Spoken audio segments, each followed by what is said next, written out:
the speech, man. We got Captain Tower in the building. Yeah. So, Cap, man, let us know where you from.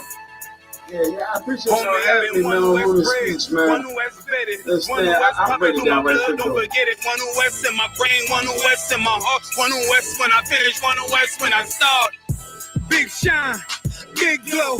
I be gone till November, let my bitch know. I'm back by the winter, bubbling like Crisco. I need my pockets all swollen like a lymph node. Talking out the side of your neck, get you a slit throat. I stay broke, don't care if I got $1 million. Looking down on me, I put your brains on the ceiling. Fuck kicking down the door, we bout to demo the building. Fake cats all in these groups, I wonder who ya. Shoot ya off your pulpit, hallelujah. 4-pound gun youngin' down like it's a cougar. On my feet, combat boots, or is it Puma? Words spreading around about me, none of it rumor.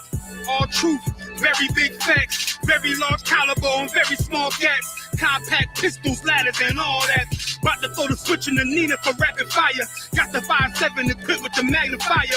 Boom shakalaka, equipped with the rim rocker. We ain't really got beef, yeah, Ramak would have been shot you. The best rhymer, since Pac and Big Papa. Big llama, big juice, I'm Big Jamba. Quarter tank of gas, I ride like a big timer. No informer, no sweat, not inside of my conglomerate. Wreck like King Kong. No Asian pun me, no chink in armor. Remain calm throughout pain that bring trauma. Stay focused on things that bring karma. Took all pressure, applied and made diamonds. Stayed true, kept shit pure, my name honored. Paid all dues and debts and kept promise. Make sure you show respect. Pay homage that I'm One West bred, One West vetted, One West pumping through my blood, don't forget it. One West in my brain, One West in my heart. One West when I'm finished, One West when I start. I said I've been One West bred, One West vetted, One West pumping through my blood, don't forget it. One West in my brain, One West in my heart. One West when I'm finished, One West when I start. I'm the hottest on the market, don't make me start it. I'ma pull up in a Spider-Man and Peter Parker. I remember days was trapping out the apartment. Now One West about put me up in a starship. About to fly the friendly skies in this bitch. Spit the truth on the corners, I lie a little bit. I'm a stand-up nigga, I die before I switch. Down, no we up, I'm cool with who I with. I'ma be war the king and stay dangerous. Hold down the biz and fam, remain blameless. Now rappers drippy with styles we made famous. First with studs and spikes in any city. Designers charge a stack for shit that can't fit me. Had friends on my coattail way before Jimmy. Funny how the general ain't even see a penny. Better show respect, get smoked like a chimney. Keep my name out your mouth, don't even think it. Send a real Smith at y'all, no Jada Pinkett. Both ball heads, my grain a $1.50. Lost my man to the game, that pain that stuck with me. Had to find a cheat code to the street though, cause the niggas getting fouled, shoot you like a free throw. Keep spitting acid like a Mino, and the nigga be the nicest with a mean flow. Try to ride my wave, you gon' need a speedboat. I'm hot like 100 degrees in a peacoat. Scarf in the sweater, I embark every letter. It's UPK, not a part, but together. Homie, I've been One West bred, One West vetted, One West pumping through my blood, don't forget it. One West in my brain, One West in my heart. One West when I'm finished, One West when I start.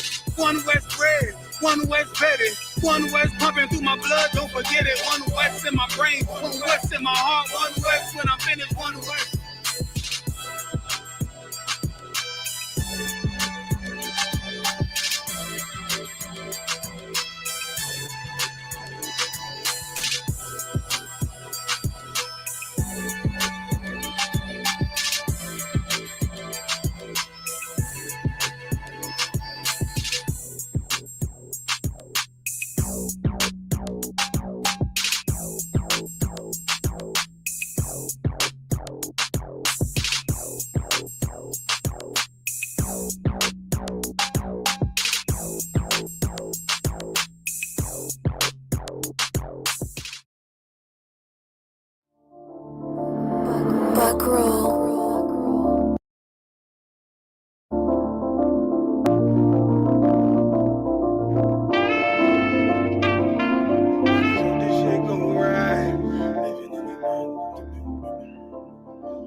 You'll never see another nigga like this. Used to have that white bitch popping rapping on the night shift. Now I'm one westward, sharper than an ice pick. On you rappers' necks, and it's feeling like some vice grips.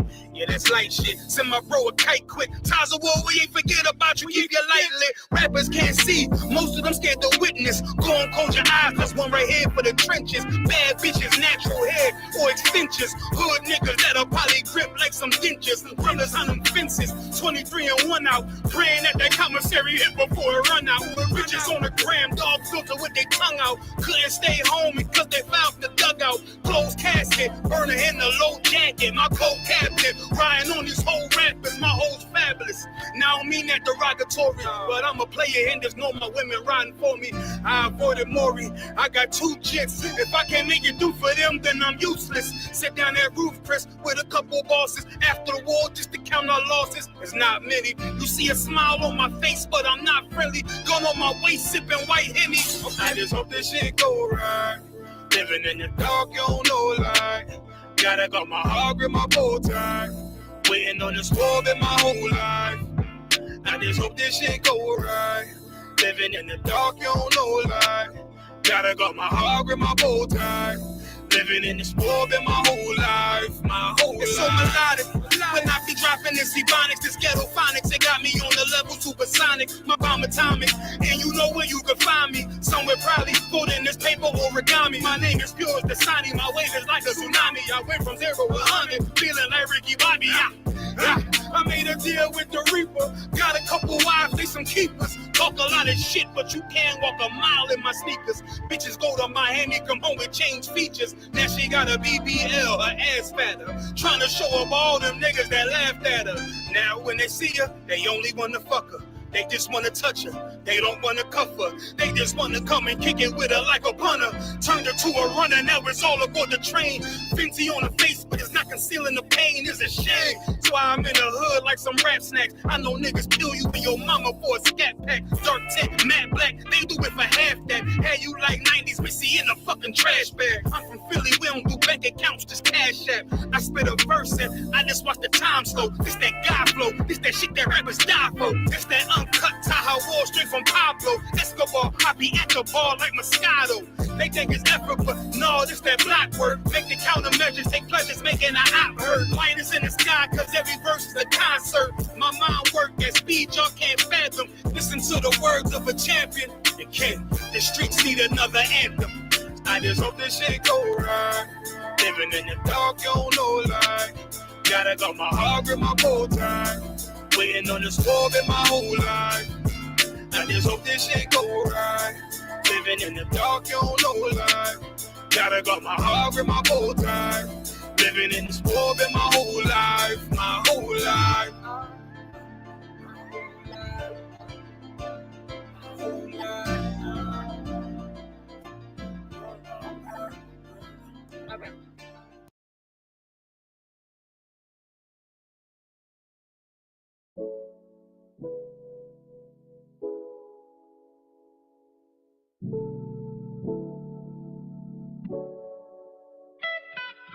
When I saw you winding down, baby, I was like, damn, they must be playing a jam.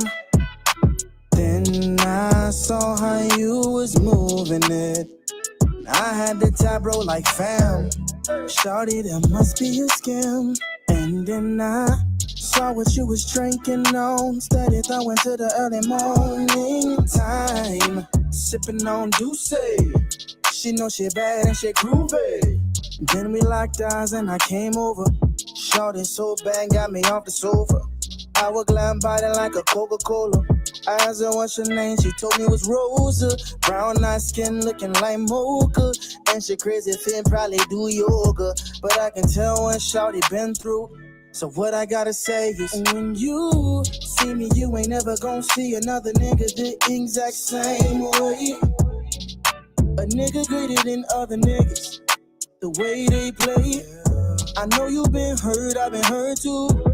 But just let a nigga slide through and lean on my shoulder, girl. And just know that I got you. Ooh. Yeah. Just know that I got you. The rumors popping out. Usually a homebody tonight. I'm with the Ikem, DA Ram, Lamocking them. Shorty pass, I'm watching her. A lot of chicks in the spot, nobody hot as her. I liked on her way more than an observation. She single modest, an opportunity. I gotta take it. A prison profit is solid, practice a lot of patience. No game playing, I promise a real conversation. No representative, what you getting all up in your vision is what the business is. Illest nigga up in the premises, you make the right decision tonight, you gon' remember this. Both had a good time because the vibe cool. So she gave up the line for me to slide through. Said she tired of disguises being lied to.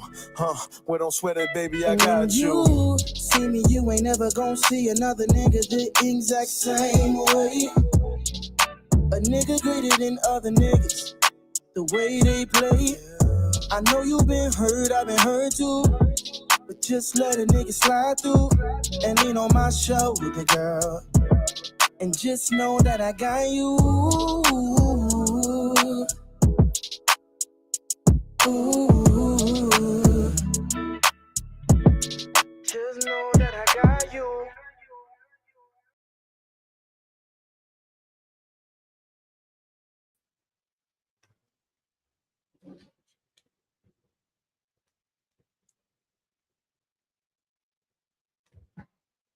All right, clap it up. Hey, Shalom Israel. We the ISUPK started out at 1 West 125th Street, Harlem, New York. Since 1969, the ISUPK and the Commanding General Yohana has been teaching Blacks, Hispanics, and Native Indians who you are according to the Bible. You are the 12 lost tribes of the children of Israel. You belong to God. Since 1969, the ISUPK and the Commanding General Yohana has been teaching Blacks, Hispanics, and Native Indians who our oppressor is, who this monster that's had his foot on our neck for the last 400 plus years. He is Esau according to the Bible, and this monster is the devil that the Bible speak of. And since 1969, we've been telling you to separate from these monsters. It is very imperative that now more than ever, 2000, what America would say and what the world would say, 2026. So you know the new year don't start. The new year hasn't came yet. The new year is in about 2 months at the lowest Passover. That's when the new year come around. But according to America's calendar, it's 2026, and we still haven't learned to separate from our oppressors yet. It's time that we learn to flee from our oppressors like the plague. We need to look at our oppressors like they're the Ebonic plague and just run from them. Run from their system. Run from the ways of America. Somebody give me Zephaniah chapter 2, verse 1. If you could, somebody also get me Romans chapter 12, start at verse 1. If anybody have any questions in the room, any questions online, you can go ahead and ask them now, type them in now. Go ahead, priest. Zephaniah chapter 2, verse 1. Come on with it. Gather together. Gather together. Gather together. Gather yourselves together. Mm-hmm. Ye gather together, all nations not desired. Listen, the Lord said to gather together the nation that's not desired. Everybody desires the Africans. How do you know?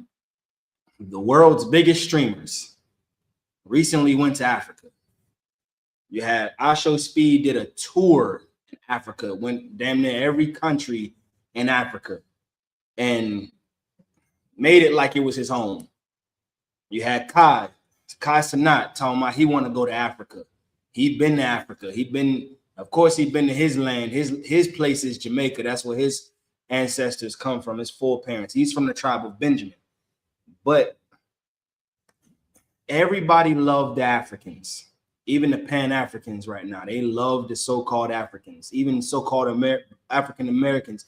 When you take your mind out of Christianity, if you don't look into the Bible for your culture, where you going to look? Africa. Because that's what our oppressor push. You're African. We picked you up from Africa, so you must be African.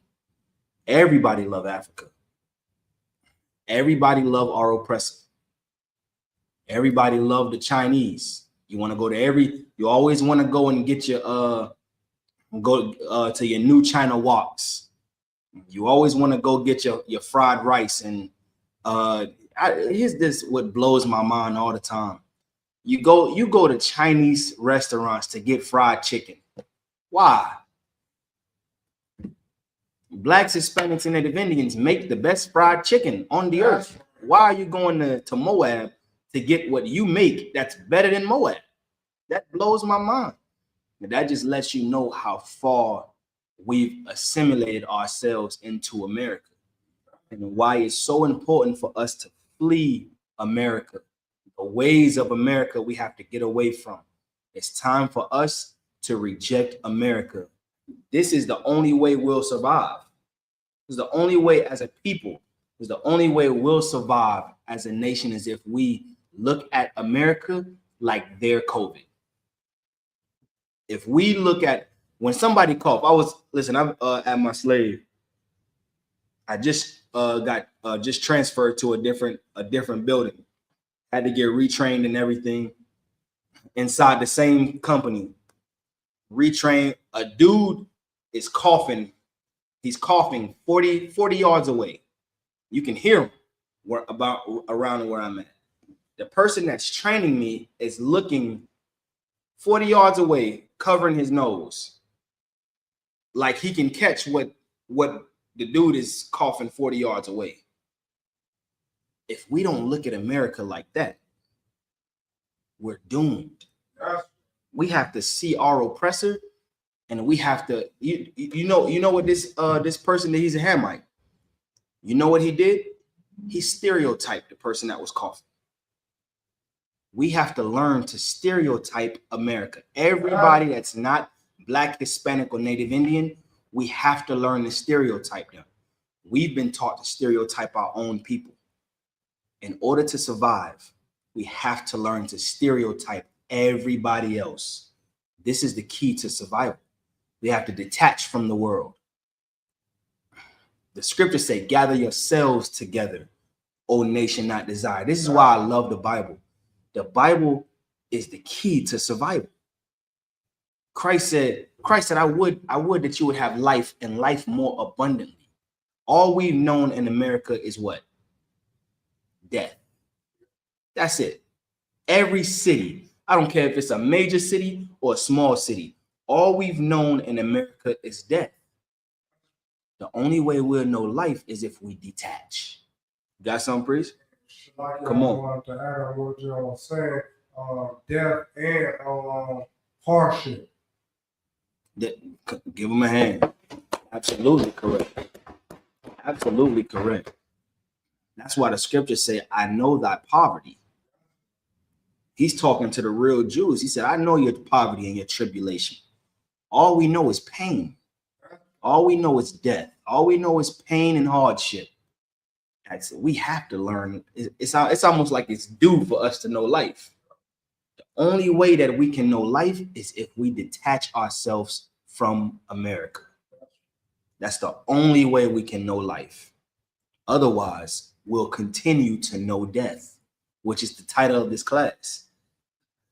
In order to survive America, we have to detach from it. That's the only way. Got a question from, and then the scriptures say, "O nation not desired." That's the end of it. Let me not get. Let me make sure I tackle that part, because the people that are not desired is who you can clearly see today, who is not desired. If you don't think that the Hispanics are not desired, you don't think this is talking to the Hispanics, you better look at what the world is doing to them. You better step back and get out of this mindset of Negro only. Everybody that's an Israelite have to be dark skinned. Get out of this skin tone mentality. If you really think that the Hispanics are not desired, if you don't think they're not desired, then you're a sick excuse for a person. They're hated. They're absolutely hated. They might not be the last hired and first fired, but they're the first hired, and they get paid crumbs. Our oppressor look at us and they'll hire us last. Why? Because if you're a so-called black man, I gotta pay you at least minimum wage. But a Hispanic, I can get over on them. They don't speak English. They have a family that they trying to get over here. They got family that they trying to send money to. They don't need that much money. They packing 15 deep in one car. Why do they need that much money? I'll take all 15 of you and pay every one of you $4.25 each per hour. They leave after 16-hour day with a probably if $100 made for that day. That's slavery. That's a nation not desired. So-called Native Indians, we don't have to go into it unless you don't know about the harsh conditions that they was put into on the reservations. Go ahead, priest. And Shalaki, all the add on what you were saying. The white, the Caucasian counterpart destroyed pretty much all of them. That's an absolute fact. And then what did they do? They go and decide, oh, I want to be a Native Indian. In order to cover my tracks, I have to be the Native Indian. That way I can say all the Native Indians ain't dead and we got reparations. So what did they do? I'm going to give you $5 here. They go $5. Now you can make me a Native Indian and you can give me, I want that casino right there. That's a good spot. Right next to the, and here's the sad, this sickening thing they do. They'll go into the reservations and they'll put a casino right there. Right on the reservation in front of our Native Indian brothers and sisters. To where they have to see that, go handle yourself. To where they have to see that and they have to be like, so not only do I have to go through what I'm going through, I got to witness somebody act like me and tell the whole world that I have reparations. That's wild. That's sickening. That's diabolical. That's why we say our oppressor is the devil that the Bible speaks. That's right. If you don't think the Native Indians are not desired, think again. We have America celebrates a whole holiday about their destruction.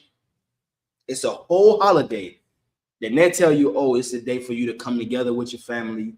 You give thanks, come together with your family. Meanwhile, that holiday was formed off of their destruction. You don't need to break down to any so-called Negro that they're not desired.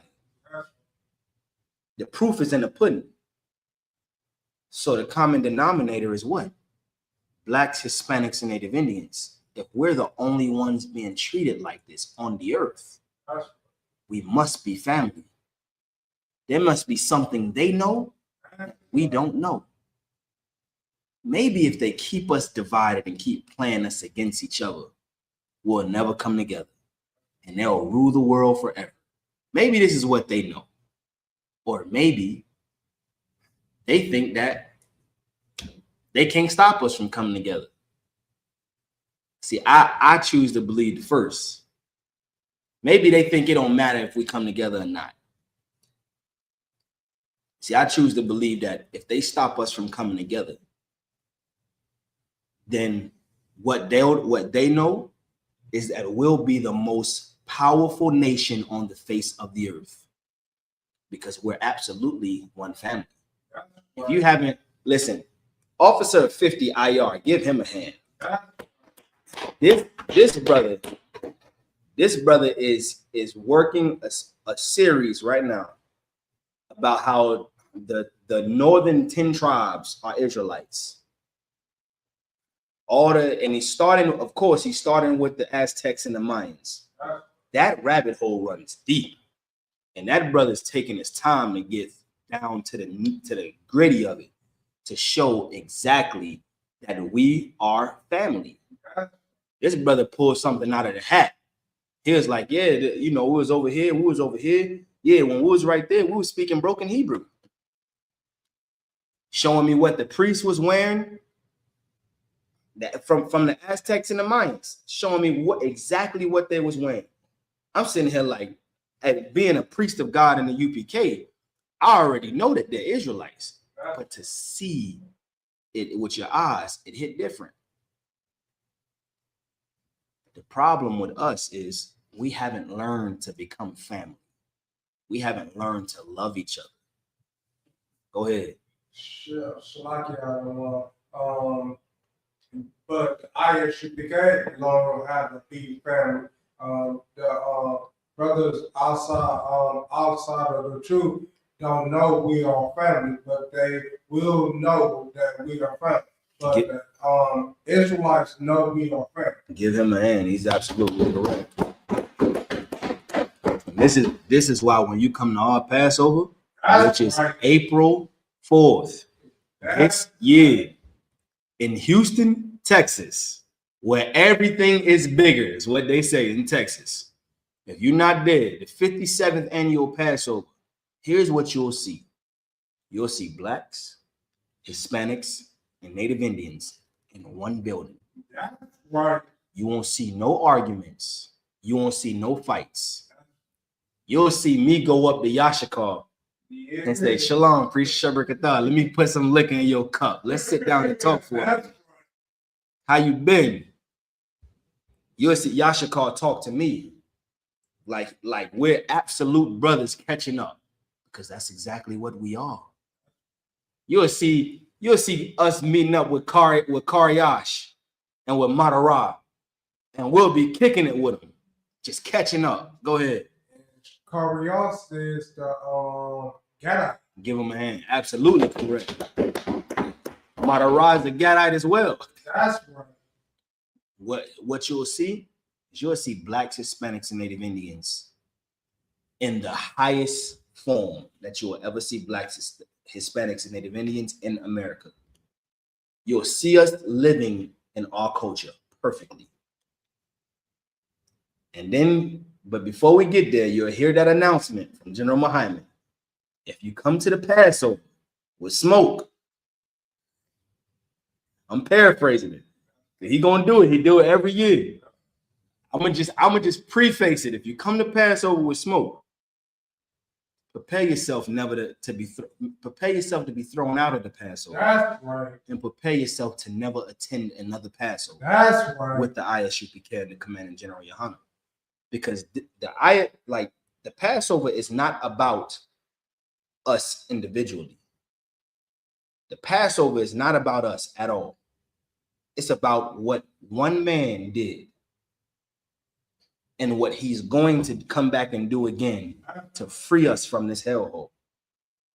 The Passover is about our King and the sacrifice that he made, and how because he made that sacrifice, now we have a chance at life. Because he did what he did, we can celebrate the Passover. The Passover is about somebody that deserves to drink all the liquor. Somebody that deserves all the women. Somebody that deserves every head of every heathen. He deserves the fat of the land, all of it, of the whole earth. And he's not here to receive it. So what do?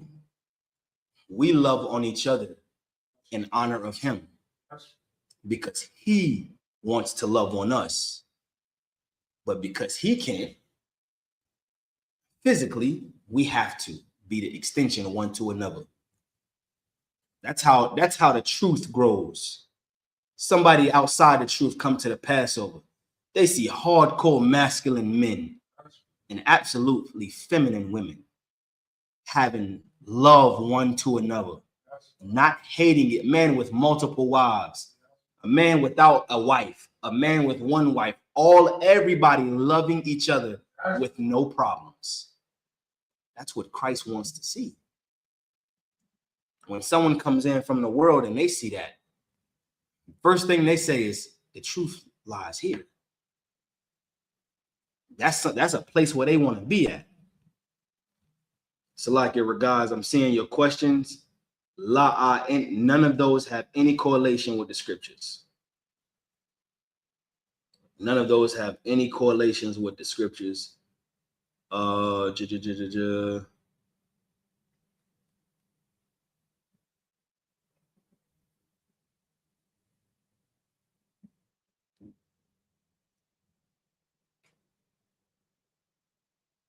Yeah, none of those have any correlations with the Bible at all. All right. No sweat. If you got any other questions, in Sioux Falls, man, give Sioux Falls a hand. Rapid City, give them a hand, man. South Dakota out there putting in work. You got I almost called him Officer Salaki.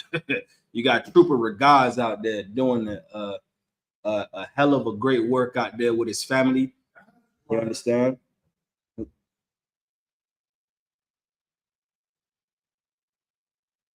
Nah, you too are, Buck. If there's any questions, any other questions, any of your seed got questions, anybody got any questions, go ahead, type it in the chat. Matter of fact, here's what I'll do for you as well. So like, give me 1 second, Israel.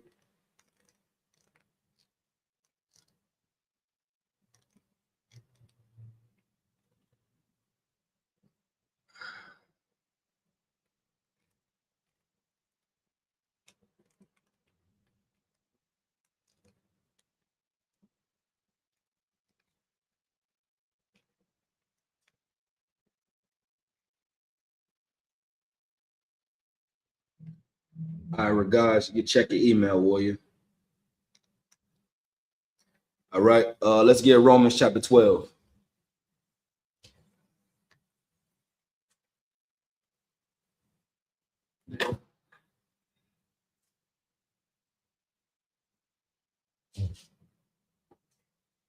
Rapah, if you could get me Luke 9 and 20, we'll start at 23.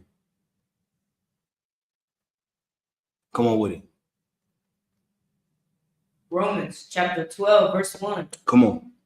I beseech you, therefore, brethren, by the mercies of God, that ye present your bodies a living sacrifice. Here's what the Lord is telling Blacks, Hispanics, and Native Indians, all of us on our father's side, the so-called Black, Hispanic, or Native Indian. Paul is saying, I beseech you. What does that word beseech mean? Who knows?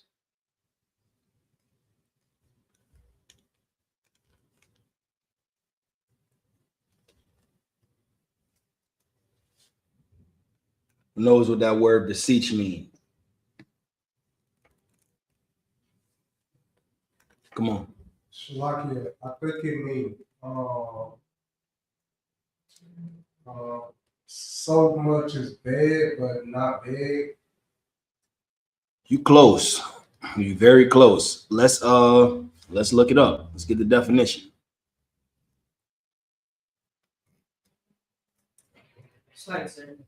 Is beseech like asking? Like asking for something? It's a form. It's a form of asking. You and the Rapayala are absolutely on target, but there's more to it. Go ahead.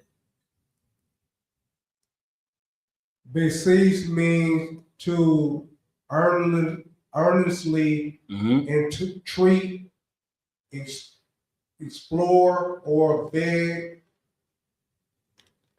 someone or God for something. It said, or do what?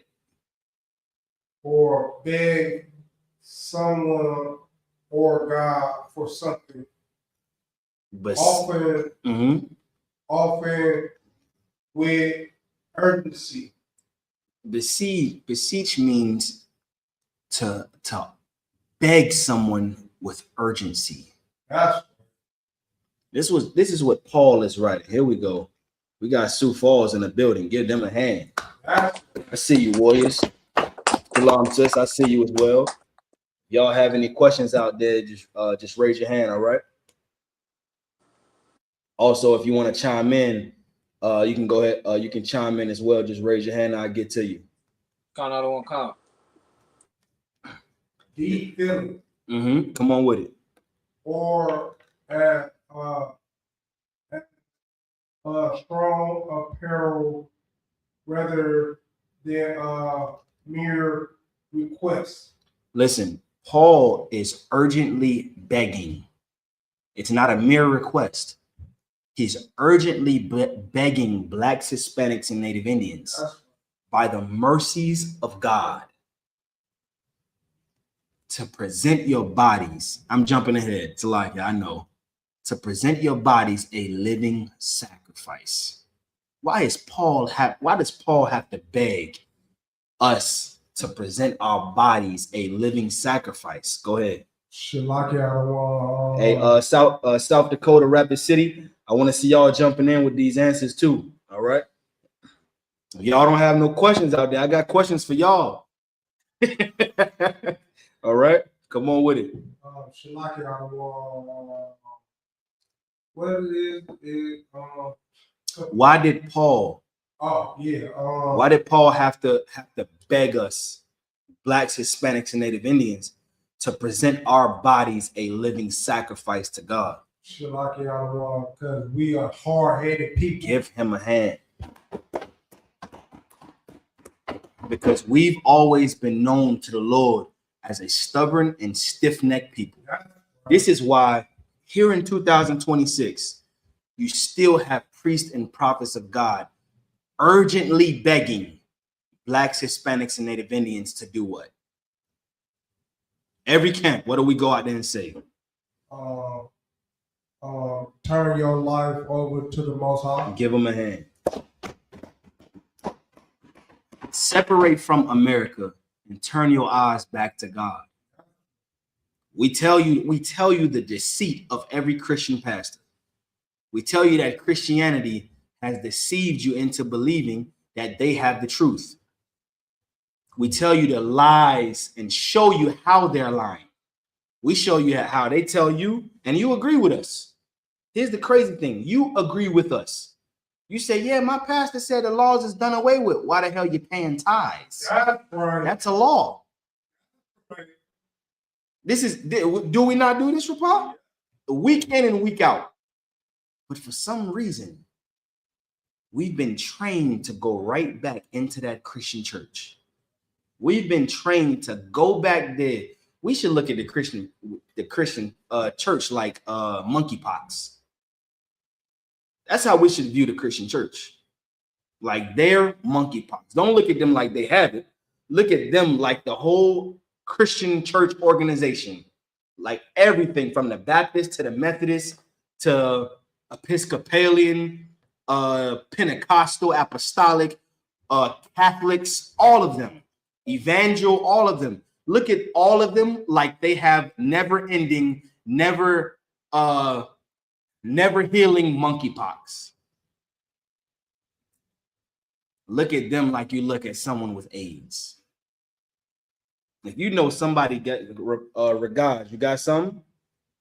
Salaki, you made me remember something that just happened a couple days ago. Salaki, you'll turn that up back there, Bubba Kashaw. Give me about 5 seconds. Give me about 5 seconds, soldier.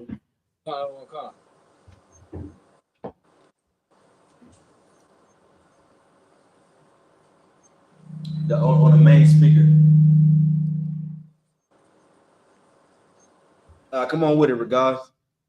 Salakia, a couple days ago, some Mormons came over here talking that dumb stuff, and he said something that was super stupid, but it made me wonder, like, where did he even hear something like that?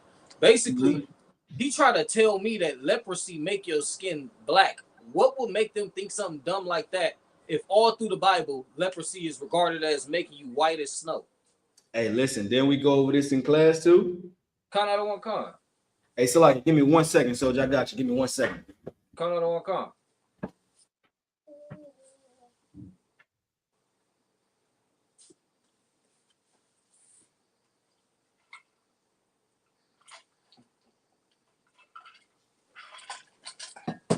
That Mormon came over here, got cooked. All right, there we go.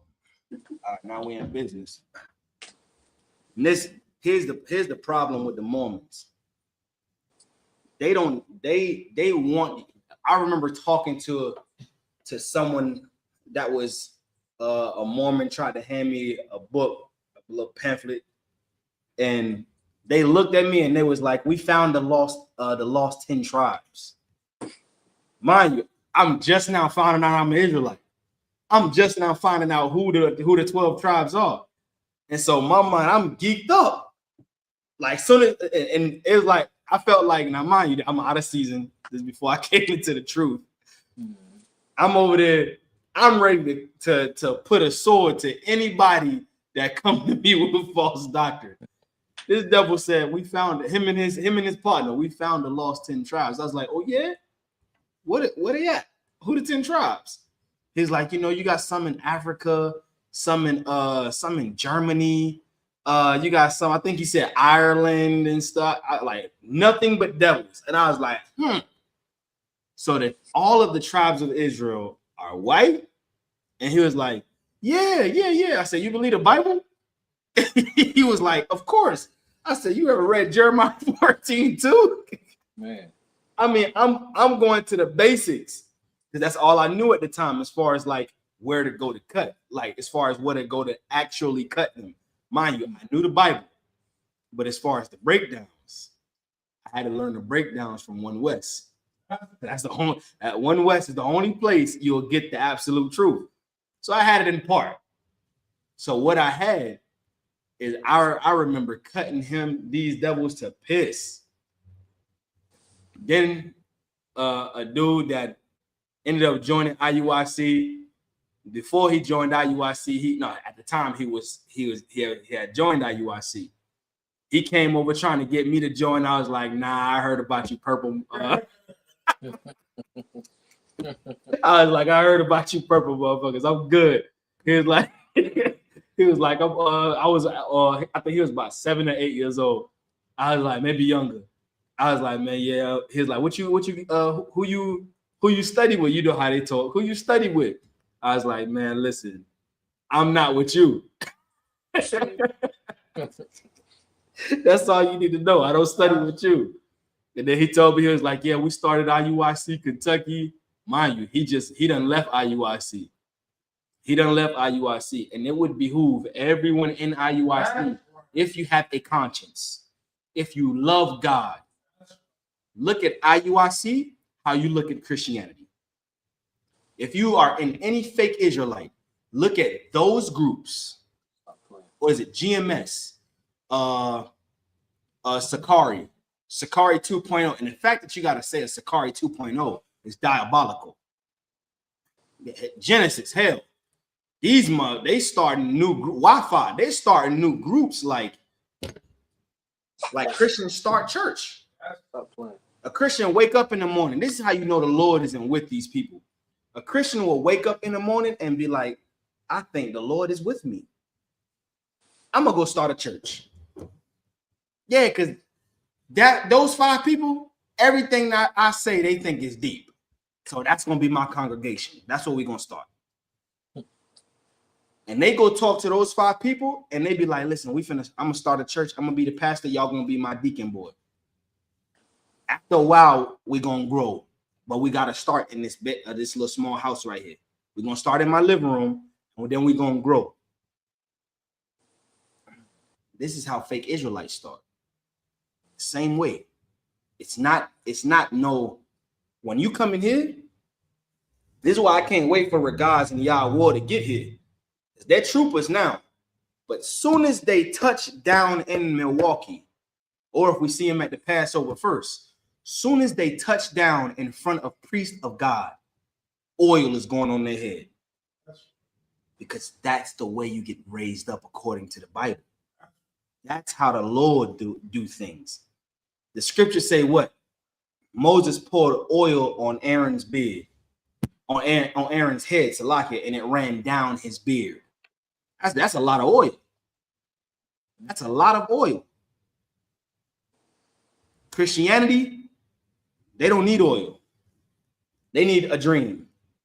like Martin Luther King. That's what they need.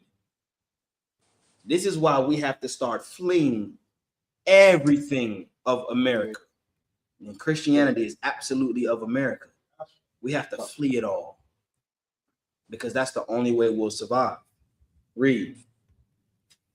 Yahweh, get me Exodus 23 and 8. What you supposed to say? Con on the one con. Young man Keto, I'm gonna put you to work too. So real soon, Knock, all right? Con out of one con. I can't hear you. Con out of one con. Give him a hand.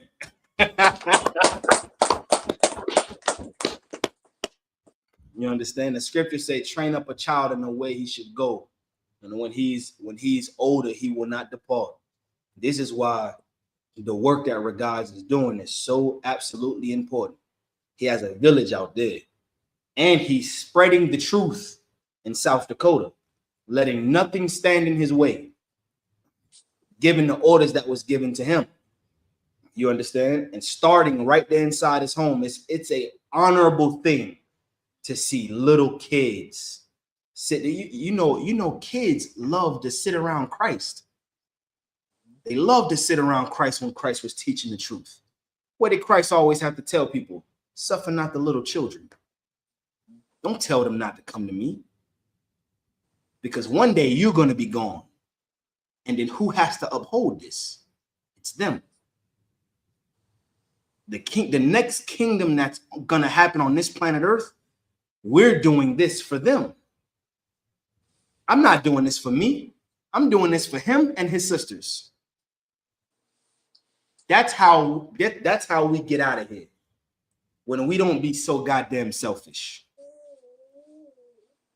Let's read.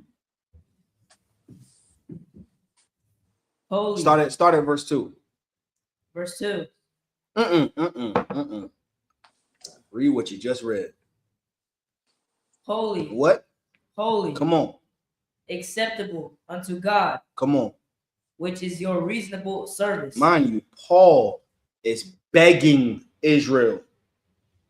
He's begging the Jews to present our bodies a living sacrifice, holy, which means separate. If he had to tell us to present ourselves holy, then what does that tell you? What was we doing? This was a letter to Rome. This was a letter to Israelites. I'm a Salakia. I'm a double down on this. But this was absolutely a letter. So if he's telling them to present their bodies a living sacrifice, holy and acceptable, what does that tell you that they was doing? Go ahead, Trooper. Unacceptable things. Give him a hand. They're doing things that were absolutely diabolical.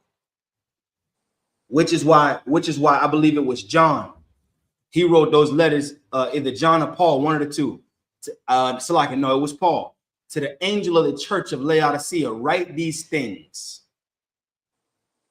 I know thy works.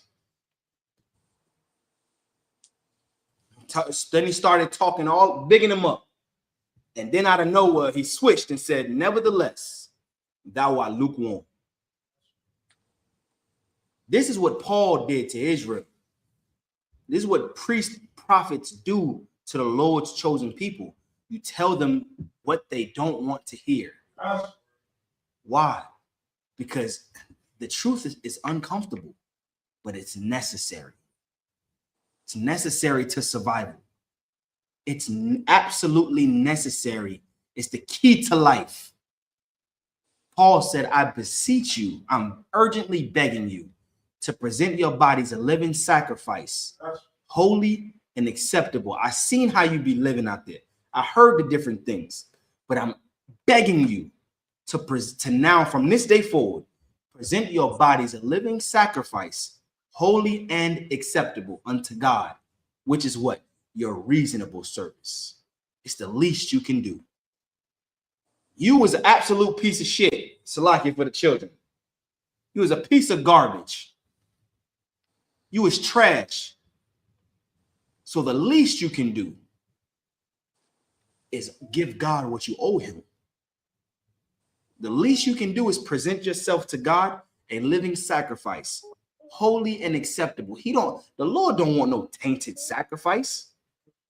You think the Lord want garbage? If you offer the Lord garbage, what did the Lord do to Cain? Go ahead. Give him a hand. That's how you know he was studying.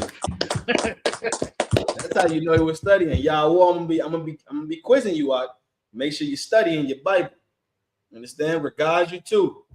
Keto, you too. I wanna know if you're studying too, all right? You too, young sister. I see you. Make sure you're studying too. All right. This is how we know the Lord and how we can understand where the Lord is okay with us and where he's not okay with us. By what? Studying to show ourselves approved.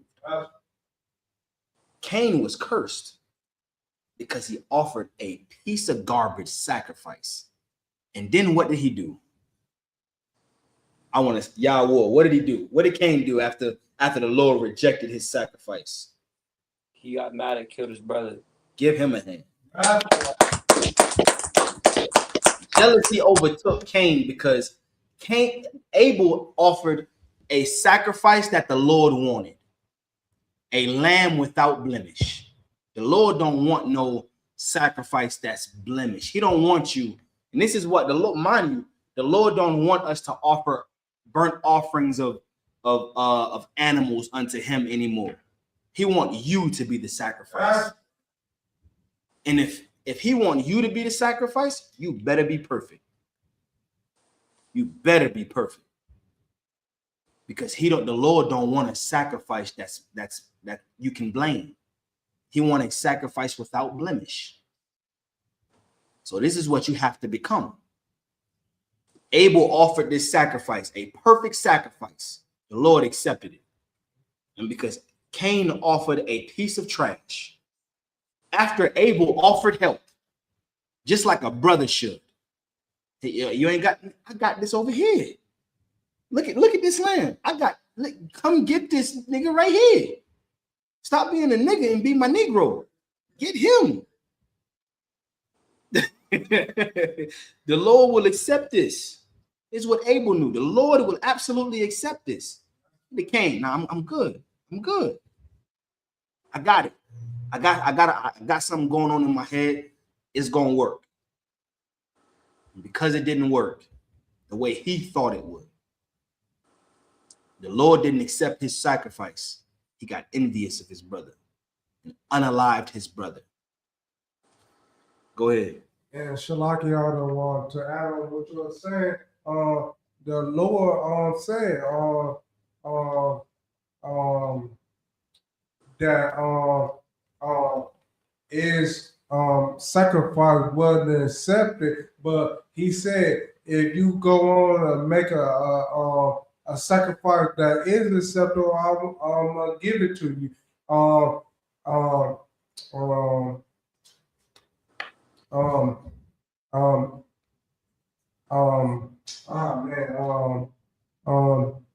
He said, in other words, he said, I'm gonna make I'm gonna accept a sacrifice in so many words. Told him what he had to do. Yes. And the problem is, after the Lord to tell us what we have to do, we get envious of who did the right thing in the first time. When all we had to do is, all right, Salakia, my Lord. Let me go and correct myself. That's right. Yahweh, what did the Lord say to Cain next? I'm gonna see if you've been studying that. Come on. Salakia, I don't know. You don't know? I know you know. After Cain unalived Abel, what did the Lord say to Cain? Think about it. I want to help you, but I can't.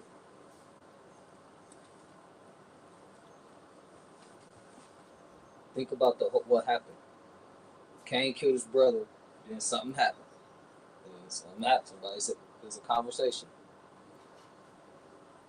Your Lord, look, Yahweh, the Lord is talking to Cain now. Cain just unalived his brother. Now, if you pay attention in class sometimes, I don't want to know. You too up. I physically see you studying. Keep your hand down, all right? For right now. But the Lord is talking to Cain. He said, the Lord tell Cain, he's like, it's something that's happening in my ears. And I'm paraphrasing it. What was the Lord hearing?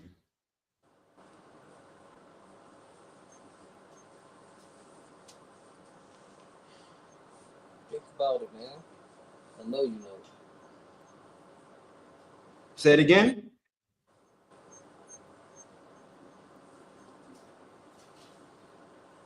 Too much pressure. Tell the truth. Regards, help him out. Found out on Khan. He heard Abel blood crying out to him. Give him a hand. You remember? Here's what you have to understand. Every so-called Black, Hispanic, or Native Indian that's unalived in this land, their blood cries out for vengeance. Just like Abel's blood. Abel's blood cried to the Lord for vengeance because he did not deserve to die. Abel didn't deserve to be unalived. He offered a perfect sacrifice to the Lord. Abel was keeping the law. And then, because a selfish bastard got envious of his brother, just like Esau got envious of our forefather and wanted to unalive unto this day, try to unalive us. It's all over envy, over who the Lord accepts. That's what it's always been about. Who the Lord accepts and who the Lord didn't accept. The Lord absolutely accepts Blacks, Hispanics, and Native Indians when we're obeying him. The scriptures say of the same lump does he, matter of fact, let's get it in Romans 9. Regards, get Romans chapter 9, unless Rapayala beat you to it. Salaki out of one, which verse? Get honor and dishonor. You did? Rapal, you did? Okay, all right. Stay in Luke. I was going to see how fast we get through it. Come on with it. Romans chapter 9, verse 21. That sound about right. Read. Hath not the potter power over the clay? This is what I remember talking to a devil a couple days ago. And he was like, he said, can a good white person get to heaven? I'm going to answer that question. Is it Sheen? I'm going to answer that question. Sheen 8049. I'm going to answer that question in a minute. I'm going to answer that question in a second. The scriptures say, have not the, matter of fact, this is going into the question. The scriptures say, have not the power, the potter power over the clay. If you're a potter, meaning you can form things however you want to form them. You can make things look beautiful in your eyes or not beautiful. However, you move clay, how you decide to structure and move the clay. The scriptures say, have not the potter power over the clay? Do you got power over the clay, or do the clay got power over you? Do your creation have power over you, or do you got power over your creation? The Lord absolutely have power over his creation. Read. Con out of one con. Of the same lump to make one vessel unto honor and another unto dishonor? Of the same lump. Of the same lump, he made one vessel to honor it and another vessel to dishonor it. And all this is talking about who?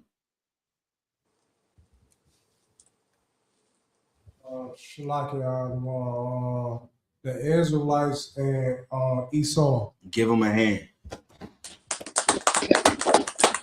This is all talking about Jacob and Esau. And Jacob's name was changed to Israel. So this is talking about Esau and his descendants and Jacob and his descendants. Of one lump, the Lord made to honor. And the whole world knows that Israel is God's chosen people. They just see Israel as the fake Jewish man over there. They don't know, and a sad reality is a lot of people, even devils, don't know that Israel is the nigga across the street from them. They don't know that that's an Israelite. They don't know that's a Jew. A lot of them don't know that the ones that's being persecuted right now, being put in cages, are God's chosen people. Issachar, Zebulun, Ephraim, Manasseh, Gad. They're doing this to Gad too. You understand? Give me some more. Simeon. I've seen them deport Levi, Naphtali, Asher. They're persecuting God's chosen people. Why? Shalakio, I don't know, because they are the chosen. Give them a hand. One lump was made to honor. One lump was made to be chosen. God loved one lump. And then this other lump right here, he created it just to hate it. It's his choice, his prerogative. What that song say? That's my prerogative. Yo, give Rapaya holla. That's a lot. Oh, he created this lump just to hate it. Regards, keep reading. Nice and loud. Verse 22. What if God, willing to show his wrath and to make his power known, endured with much long suffering the vessels of wrath fitted to destruction? The vessels of what? Wrath fitted to destruction. Who is the vessel of wrath fitted to destruction? True. The Edomites. Give him a hand. This is why we have to separate from America. Now you see how it's all coming all together. This is why we have to separate from them, because they're the vessels of wrath fit for destruction. You think America's gonna survive forever? You really think that this kingdom is gonna go on forever and ever and ever and never be destroyed? The scriptures say Babylon is falling. Come out of her, my people, so you don't be partakers of her plagues. Why is the Lord saying to come out of her? Because there's a vessel of wrath that's fit for destruction. Like this vessel was made just right to be destroyed. It's made perfectly to be destroyed. It's gonna do its job and then be destroyed. That's why it was made. Now he said, what? He said, can a good white person go to heaven? I love this question because it goes right into the topic. It really do. When I say, in order to survive America, you must detach from it, this question goes right into it. Rapayala, how can a good white person go to heaven? I wish y'all could have saw his face just now. he said, come on. How can a good white person get to heaven, priest? It's not no good white person, because only law, statutes, and commandment was given to was us. Give him a hand. Hey, Sheen, 8049, I want you to answer this question for me. What makes a white person good? Before I answer your question, what makes a white person good? Answer my question right there in the chat. If you can answer that question for me, I'll absolutely answer your question for you according to the Bible. I'm not going to use my words. I'm going to use the scripture. But what makes a so-called white person good? versus to all the other white people we see. Because mind you, I want you to understand this. The Lord judged nations. He don't just judge. Yeah, he judge individuals when you get unalived and you get sent to him. You get sent to the Most High, and that's where you're judged as an individual. But while you're on earth, the Lord judges nations. Yes. You wonder why us as so-called blacks, Hispanics, Native Indians, while we're going through what we're going through, is because we sinned against God. That's right. We committed crimes against our power, and because he loves us like a great father loves his children, he punished us. That's right. Go ahead. And Shalaki, I don't want to add on what you were saying. Never mind the other nation, because the Arabs, never mind them. The Africans, never mind them. The white people, never mind them, because he only gave his law, statutes, and commandments to Israelites. So he waiting for Israelites to get it right. So he could enjoy them. Absolutely correct. He's not enjoying them because they sin after sin after sin after sin. Give him a hand. Sheen, I see you. He said, I think helping people, especially those who are underprivileged and stigmatized. All right.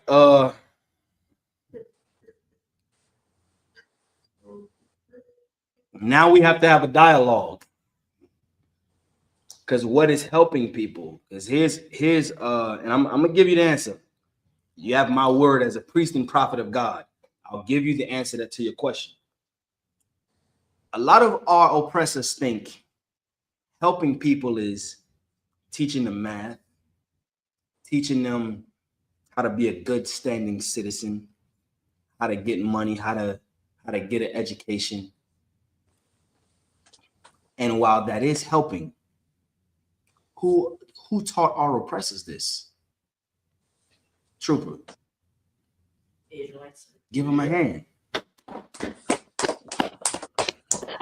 So you're helping us off of what we initially taught you. So are you really helping us?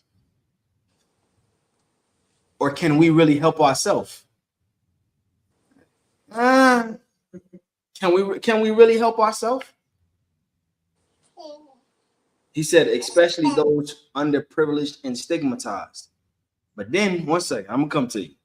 But then you have underprivileged, which in my eyes is every Black, Hispanic, and Native Indian. Underprivileged. What privilege do we have in America? We get haunted for being Black. The Hispanics are being haunted for not speaking proper English.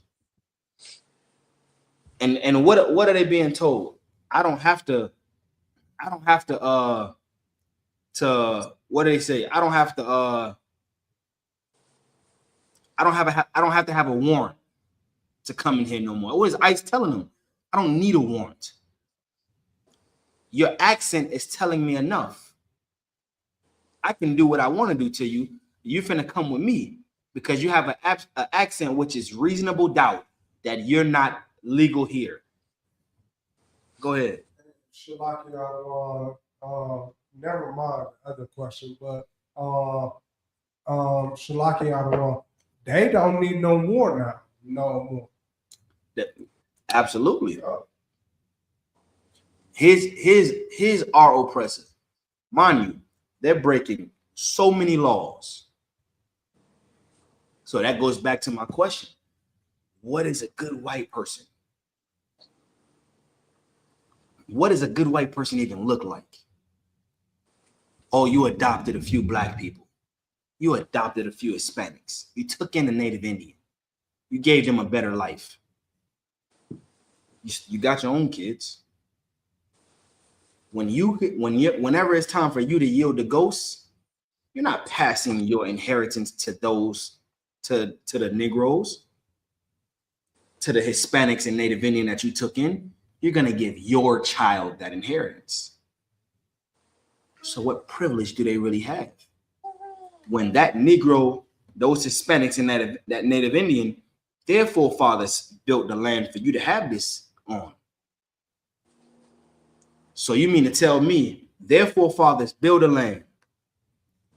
You see that they're in absolute poverty, probably about to yield the ghost. You feeling a small bit of compassion. And a lot of times that compassion is not even compassion. It's just a thing that's in your mind that says, oh, see, I do love black people. I'm not racist. I love black people. Whole time, whenever a so-called white person is thinking that, all they're doing is messing up another life. You're teaching another black, Hispanic, or Native Indian how to hate their people. What happens when they grow up? The stigma is I've seen it. You've seen it. You probably seen it. Regards, I know you've seen it. A brother that's been raised around devils all his life, come to the hood. What's the first thing we say to him, Regards?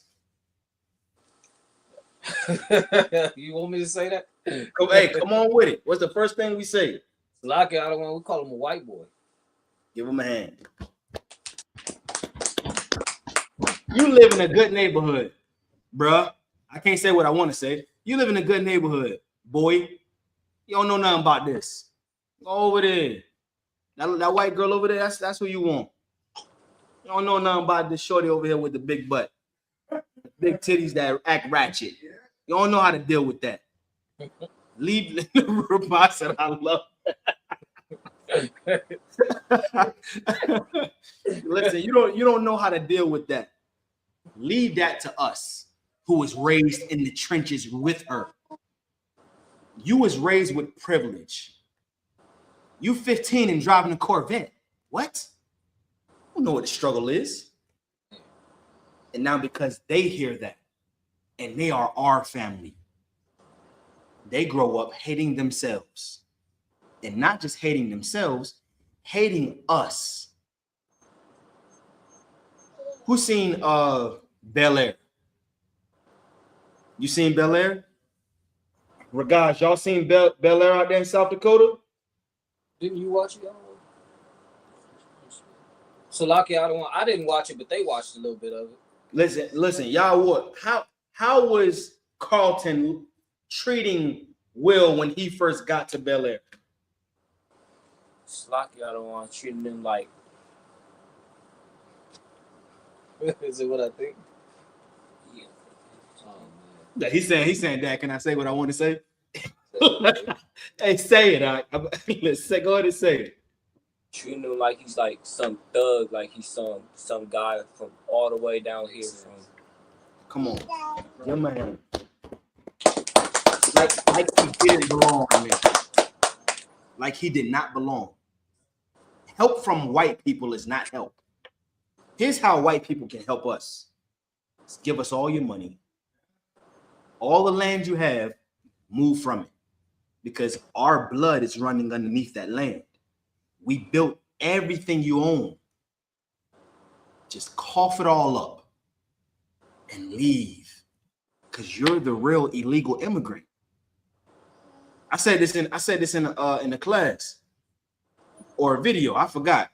What if we all treated you how you treat us? What if all so-called Negroes, Hispanics, and Native Indians treated white people like you're the illegal immigrants, and we did a citizen's arrest on every one of you? Oh, you talk too proper. Gotta go. Get him out of here. Get him out of here. Can't do it. Nah, I can't take it. I can't take the ERs. I can't take it's in Florida. Sometimes they say, "Oh, where you going?" I'm going up yonder over there. A white person, I'm going yonder. I can't take that. Get him out of here. Pack him up. What about due process? No, you don't get that. Ain't that what they telling Hispanics right now? You don't get that. I'm gonna put you in a cage. Go ahead. You 3/5 for a person. You don't get that. Come on, man. Give him a hand. Regards. Go ahead. What you got? Salakia Adawan, didn't it just come out of the courts that they basically made it okay to just lock up Hispanics with no bail, nothing? They just in there. Come on. In ICE jail. Here's what would be a good white person in my eyes. Take all the Hispanics out of cages, and then you go in cages. Swap places. That's a good white person. A good white person is a white person that understands we messed up for over 400 years. We have a long history being evil against y'all. So let me be the first to say I'm sorry and show you how I'm sorry by, all right, hey, Mr. ICE agent, I'm illegal. Even if you was born here, Mr. White Man, I'm illegal. My forefathers is from Ireland. My forefathers is from Spain. I'm a descendant of Christopher Columbus. I'm illegal. Put me in cuffs. Put me in. See that Hispanic right there? I'm in Texas. Legally, it's his land. Legally, it's really his land. California, really his land. Let him go. I'm gonna take his place, and I'm gonna stay here for 400 years. That's a good white person in my eyes. Because in that 400-year time, you're not only gonna be able to sympathize with us, you're gonna have empathy because you're gonna feel what we felt. That's the problem with white people. They don't know the pain. They know it in measure. They know it in part. They don't know it through and through because they never felt it. The day is coming when they're going to feel it. Isaiah chapter 4. I told you I was going to go to the scripture, right? Scene. Told you I was going to answer you with scripture. Isaiah chapter 14, verse 21. Trooper, get that. One of the three troopers. Whoever get there first, quickly. I want South Dakota to get it. I want them working tonight. Go ahead, regards. Read it nice and loud for the so-called white man that's watching online. I told him that I was going to answer his question with the Bible, and as a priest and prophet, I'm going to be a man of my word. Go ahead and read. Khan out of one Khan. This is Isaiah chapter 14, verse 21. You can get, start at verse 1 and 2. You can get Obadiah. Salaki, you said 22? Start at verse 1. Oh, Khan out of one Khan. This is Isaiah chapter 14, verse 1. Come on. For the Lord will have mercy on Jacob. See, Sheen, the Lord is going to have mercy on Jacob. Jacob is his name was changed to Israel. See, he was wrestling with an angel. If you ever tune in our Sabbath services, you will see that Jacob was absolutely wrestling with an angel, and the angel touched the hollow of his thigh. And when the angel touched the hollow of his thigh, the angel was like, listen, let me go. And Jacob was like, I'm not letting you go until you bless me. And the angel told Jacob, he said, listen, I'm going to bless you. You got favor with God and with man. Your name is going to be Israel because you are a prince of God, meaning Israel means what? Prince of the power. Yasha Allah in the Hebrew means prince of the power. So the Lord is going to have mercy on blacks, Hispanics, and Native Indians who are descendants by blood of Jacob. Read. And will yet choose Israel. And will yet choose who? Israel. The Lord is going to choose Israel again. See, right now we looked at as the fodder of the clay. See, we looked at as the last hired, the first fired. We're seen as the absolute bottom of the food chain. But the Lord is going to choose us again. Read. And set them in their own land. And set us where? In their own land. Where is our land? Israel. That's absolutely correct. Our land is Israel. Not just Jerusalem, but Palestine. That all encompass Israel. Listen, even some parts of Iran, that area over there, some parts of that is our land too. You understand? And the Lord is going to set us back in our own land. Read. Con out of one con. And the strangers shall be joined with them. Here's your question. Can a so-called, what was the question again? Let me get it. Can a good white person go to heaven? See, this is absolutely talking about going to heaven. The kingdom of heaven is what this Isaiah 14 is talking about. The scriptures say that strangers is going to join with them. Let's see how they're going to be joined with it. All right. If you have a Bible, King James Version preferably, you can read along with us. Google it if you don't have a Bible. Isaiah chapter 14. We're on what? Verse 1, regards? Con out of one con. Isaiah chapter 14, verse 1. See, this is the Lord talking. This isn't us. This ain't words that I'm making up. This is the Lord talking. All right. Read on. Con out of one con. And they shall cleave to the house of Jacob. And they shall do what? Cleave to the house of Jacob. See, this is what you're doing right now. You're cleaving to Jacob. See, I'm a descendant of Jacob, and you coming to me saying, how can a good white person go into make it to heaven? You're trying to cleave. This is how you're going to go to heaven. Read. Con out of one con. Verse 2. And the people shall take them. The people shall what?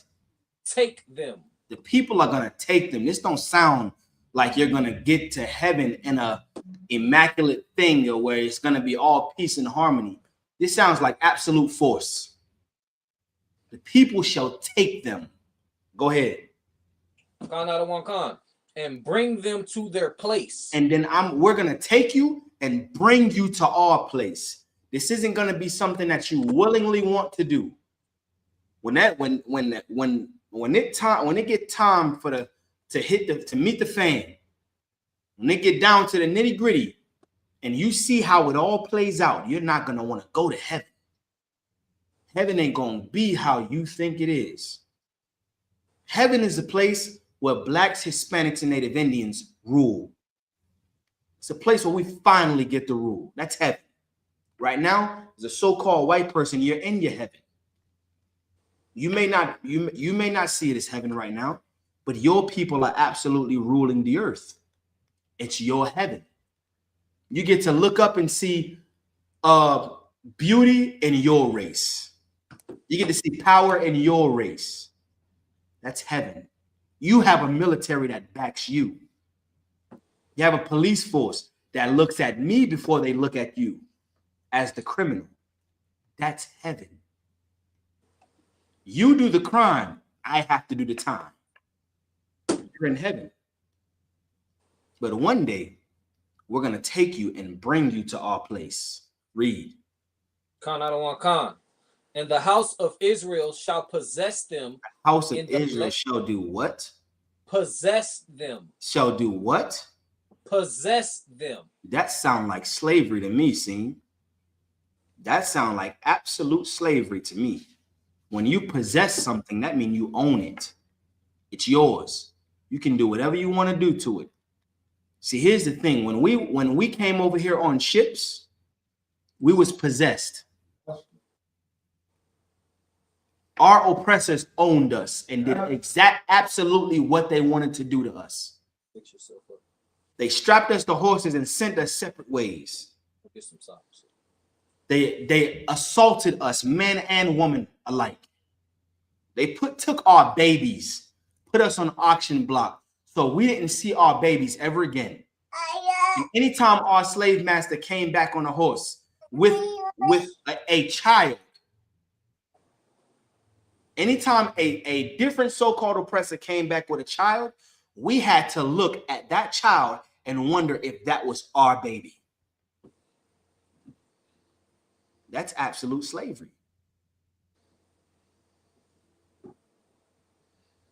The scriptures say that read that again. Con out of one con. And the house of Israel shall possess them. The scriptures say the house of Israel shall possess them. Where? In the land of the Lord. Where? In the land of the Lord. Gosh, you mean to tell me this is heaven? This say the land of the Lord. This don't say America. The land of the Lord is where Christ is sitting on the throne forever and ever. That's the land of the Lord. Here's what your Christian pastor will never read to you. Slavery is absolutely in the Bible. We're going to possess you in the land of the Lord. Read. How long? For servants and handmaids. For what? Servants and handmaids. We're going to possess you in the land of the Lord for servants and for handmaids. You're going to be our slave. If you make it out of America. Because here's what's going to happen. Let me give you, and I can absolutely prove this in the Bible as well. World War III has already started, if you haven't noticed. World War III has already started. It just haven't got to the height. It haven't even got to close to the height of it yet. But it started. It started with Russia and Ukraine, just like the Bible said it would. The Bible say in Ezekiel that Gog and Magog. That's Russia and Ukraine in the Bible. Now, what's going to happen is the world is going to start sending nuclear missiles back and forth to each other in every land. And then at the peak of it all, they're going to see a so-called black man crack the sky with 200 million black angels. And they're going to free blacks, Hispanics, and Native Indians. And they're going to go to war against you and your people. The scriptures say how long? Within a span of 1 hour. That's how long it's going to last. The world don't have any kind of military artillery that can fight against God. Your arm's too short. It's too short to hotbox with God. I'm going to pop you. You better sit up. So what's going to happen is you're going to go, you're going to get, a lot of you will be unalived. And then whoever's left, that's where this scripture plays in. Whoever's left is going to go into the land of the Lord, but you're going to go as servants and handmaids. Now, here's the beautiful part of it. Read for God's. And they shall take them captives. And they shall do what? Take them captives. Come on. Whose captives they were. And whose captives they what? They were. The scriptures say they shall take them captive, whose captives they were. Your forefathers had my forefathers in chains. Justice and equality is I have to have you in chains. Equality. Your forefathers took our foremothers on a trail of tears. And then you took the Navajo Indians on the long walk. What happened? Same thing. Exactly the same thing happened. When you got tired of our babies crying, what'd you do? You took our babies and ripped them from the mother's arms. And you bashed them against the trees. And now you don't have to deal with the cries from the babies. Now you got to deal with the cries from the mothers. Some of them not able to hold them in. Some hold it in fear of their life. This is, give me Happy Shall He Be, Baba Kasha, if you could. See, there's a whole method to the madness. There's a method to all the madness. And here's the method. Everything that you did wrong, the Lord is going to right. And how is he going to right? How's he going to right it? By putting Israel over top of the earth. That's the only way the earth can turn right side up. Because we're the only people on the face of the earth that knows compassion. With us in rulership, the platypus get to live. The sharks don't have a detour off of their natural rotation in the ocean. The Atlantic Ocean, the sharks wasn't there in that stream path whenever we was coming over here. We changed the whole migration of the sharks. 99 million changed the whole migration of the sharks because of you. And when I say you, I'm not talking about you individually, I'm talking about your forefathers.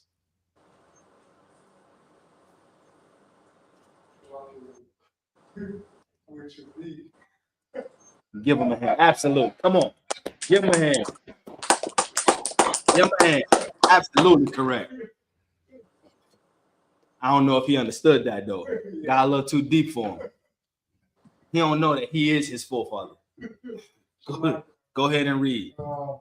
Psalm chapter 137. Psalm chapter 137 and verse 9. Listen. Listen to this scripture. Remember what I just said. You brutal. Not only did you bash our babies against the trees. Down south, we was alligator bait. Where do you think you get your belts and your shoes from? That came from our blood. And there was a time when your shoes was made out of our skin. Your belts was made out of our skin. Your hats was made out of our skin. You had patches of our skin in your shirts and in your pants. There was an absolute time where that happened. Now here's what the Lord said. Read. Psalm chapter 137, verse 9. Come on. Happy shall he be that taketh and bash. Read verse before that.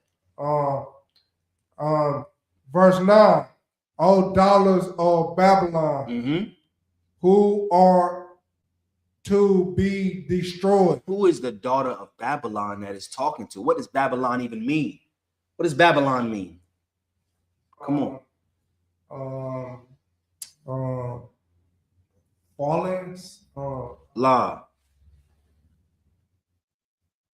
Swear to. Come on.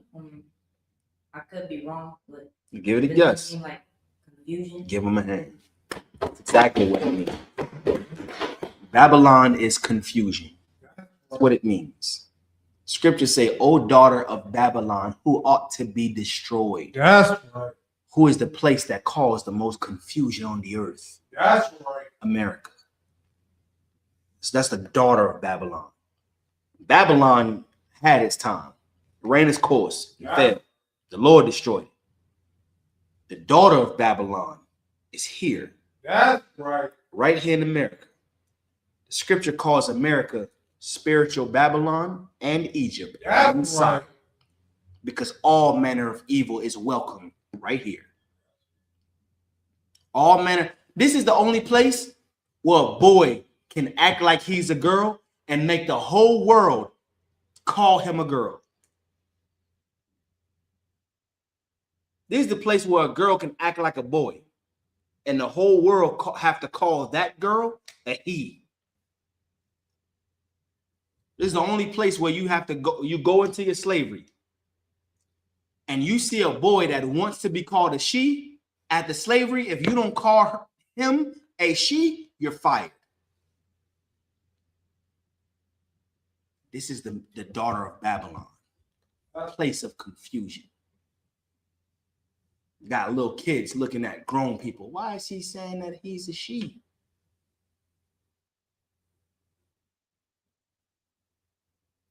Why is this white person saying they're a Jew? If you said we the Jew, confusion. Little kid don't even know his own goddamn nationality because somebody else stole it from them. Right.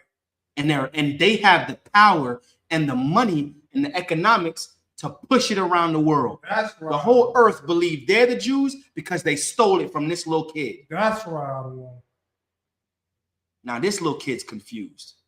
This little kid grow up thinking that it's a color. That's what all kids believe. I'm black. I'm brown. What other nation under the sun, what other people call themselves a color? You want to tell me about a good white man, a good so-called white person? You have Caucasian. Don't even know where Caucasian come from. You got Caucasian. And every Caucasian know exactly where they're from. I'm from Ireland. I'm from Greenland.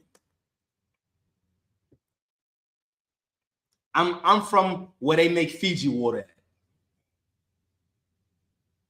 I'm from right around the corner from where they literally make the water.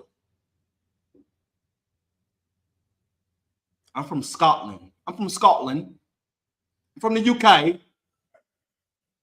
That's right. I'm from England, mate. Every one of you know exactly where you're from. You ask a black, Hispanic, or Native Indian, they'll say, I'm black. This is black. You this? Black and brown unite. Nigga, you're not. You are brown, but that's not your ethnicity. It's more than just blacks and Hispanics. That's black and brown. So now you're telling us that we got to unite with the Arabs too? God damn them. They had us in slavery too.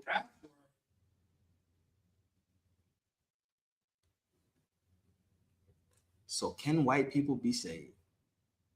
Can they go to heaven? The scriptures say, happy shall he be that rewarded the daughter of Babylon. Even. What is it? Read it. I'm jumping ahead. Read it. Scene, this is your answer. Pay attention. Happy shall he be that rewardeth thee as thou hast served us. Listen, you served us with bloodshed. That's right. You served us with blood, sweat, and tears. So happy shall he be that reward you. You believe in what they say, karma. The Lord said you reap what you sow. Your forefathers sowed blood into the earth. They sowed slavery into the earth. So now you have to reap that. Happy shall he be that reward you, even as you rewarded me. That's going to be a beautiful day. I can take your baby, scene. Is it scene 8049? I'm going to take your baby, freshly born. And I'm going to look at my son. I'm going to be like, hey, this is a good boy. Slap him real quick. Hey, Ash, slap him real quick. No. You're being too nice. Slap the hell out of him. All right. Now you slapped him. All right. Go get one of those Africans over there. Tell him to grab one of his little carts like the China man be doing, because I don't want China man doing it because he's been doing it for all his life. I want the African. I want his feet to hurt. So tell him to go get one of those carts, and I want him to run across the other side of the country and run this baby as a new package shipped to Yahweh.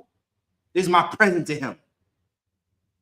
And then tell Yahweh that he has to come back and visit my land twice a year, just so this slave can wonder if that's his child. And bring a different baby every time. You did it to us. Now you know how we feel. Now you can feel our pain. That's rewarding you as you rewarded us. The Lord said, happy shall he be that rewardeth you as you rewarded us. This is a beautiful day. It's beautiful in my sight. Read. Verse 9. Happy shall he be that taketh and dasheth thy little ones against a stone. That dash thy little ones against what? A stone. Listen, then after that, your next child. I'm going to take that baby. And I'm going to see a stone over there. And I'm going to just toss him 50 feet in the air. And while he's in the air, me and Asha's gonna have a shot. I'm gonna be like, we're gonna look at him. I'm gonna be like, La ya Shala. And then he's going, as soon as he hit the stone, music is going to drop. We're going to start still walking on the baby's blood. We're going to be happy. And if we're not dancing, we're just going to go inside the house and be like, oh, it's a beautiful day. Thank you, God. Thank you, Lord, you gave me vengeance. This is what we're going to do because you did it to us. It's justice. That's equality. You always hear us say no justice, no peace. You hear that every time we're gunned down, every time we're unalive. You hear us yell in the street, we'll assemble together in mass numbers and we'll yell no justice, no peace, like idiots. This is what justice looks like. This is what real justice looks like. You hear black people say, I just want equality. I'm hurt. I just want equality. I want us to be treated as human beings. There's going to come a day where you're just going to want to be treated like a human being. Then I can look at you and say, you remember that one class where you asked this question? Do you understand that answer now? You understand it because you feel it now. Your forefathers did heinous crimes, and you have to pay for it. Regards, drop down to verse 21. Just in case you don't believe that he has to answer for the crimes of his father. It's Isaiah chapter 14, verse 21. Scene 8049. You ready for it? Come on with it. Prepare slaughter. Do what? Prepare slaughter. Slaughter is a massive unaliving. The Lord said, prepare slaughter. Read. For his children. For who?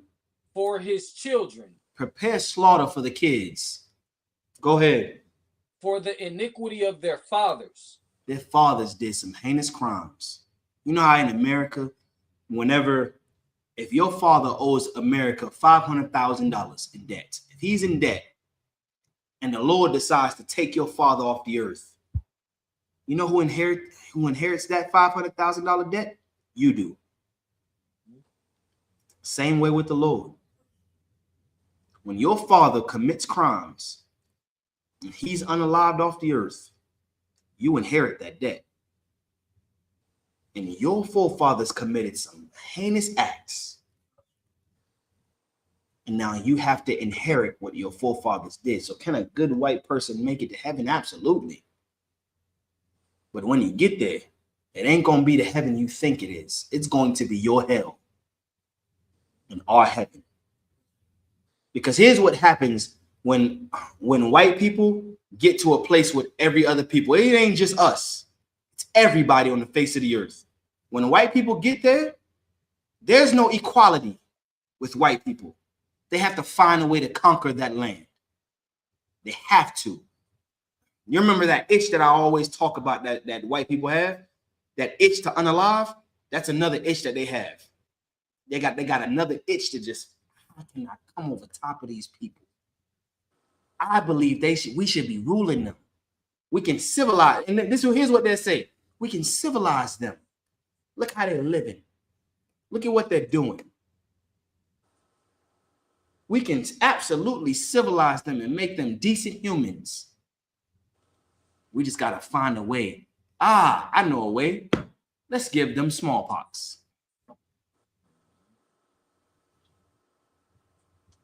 Let's say we're going to come together and we're going to have a great time. Let's say we came here peaceably. Somebody get me Psalms 55.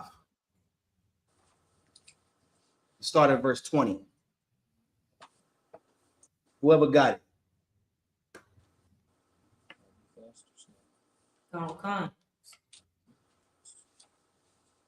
Whoever got it, come on with it. Read. Psalms chapter 55, verse 20. Read. He hath put forth his hands against such as be at peace with him. He put forth his hands against the very ones that's at peace with him. This is our oppressor, the so-called European man. Every nation under the sun, even the Africans. Mind you, how I feel about our oppressor, I feel about the Africans. But even the Africans learned a harsh lesson with our oppressors, because they was at peace with you too. And you put forth your hands against them. Read. He hath broken his covenant. He did what? Broken his covenant. Every covenant our oppressor ever makes. This is why a so-called white person or European cannot enjoy the same heaven as we enjoy. Because there would have to be covenants, and they can't be trusted with covenants. They break every one of them. The scriptures say he broke his covenant. Read. Verse 21. The words of his mouth were smoother than butter. It was what? Smoother than butter. Is this not how they came over here? Christopher Columbus came over here talking amazing. Is that, if you don't know anything about the history of Africa and how our oppressor even got to Africa, talking amazing. Every place you go, you talk a good game to. The words of your mouth is smoother than butter. Read. But war. But what? But war. But what? But war. Go ahead. Was in his heart. Listen, you talk a good game, but while you're talking peace, the whole time you're thinking of a way to unalive, because you crave unaliving. You crave it. You can't help yourself. Listen, I got off the slave one night, and I went to the gas station and get some gas. Devil was talking to me about how he quit his job, because that's his job. He quit his job to go hunting. He caused a scene at his job. He's describing it in detail. He caused the whole scene at his job just to go hunting, to travel America going hunting. He was like, yeah, I like to deer hunt, I duck hunt. He's like, I fish, I do all that. He's like, I just like to hunt animals. That's my thing. That's my niche. It's my niche, however you say it. That's what white people crave. That's what Europeans crave. They crave blood. Wars in your heart, always.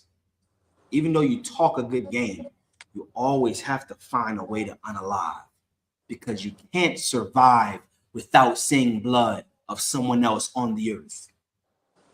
Read. His words were smoother than oil. His word was what? Smoother than oil. You know how smooth. You see, listen, I know you've checked the oil, your oil meter.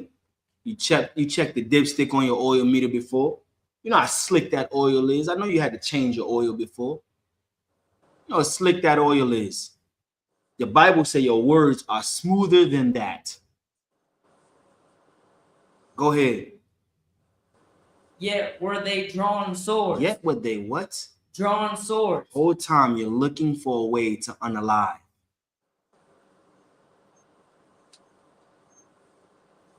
So, scene 8049, I'm finna show you what a great white person looked like. This is the Lord's words, it ain't mine. Yahweh, get me Obadiah, verse 18. The book of Obadiah.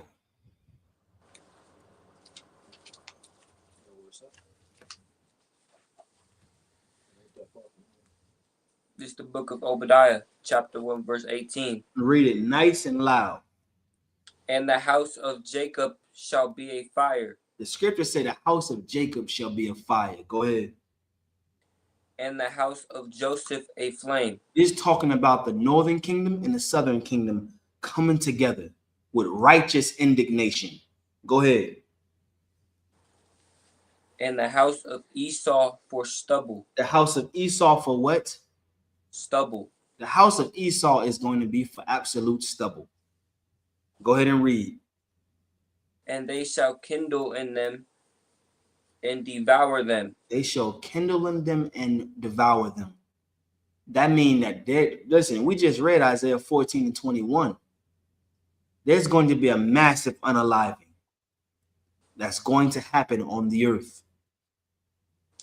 And it's going to happen to one race of people, the same race that caused harm to everybody.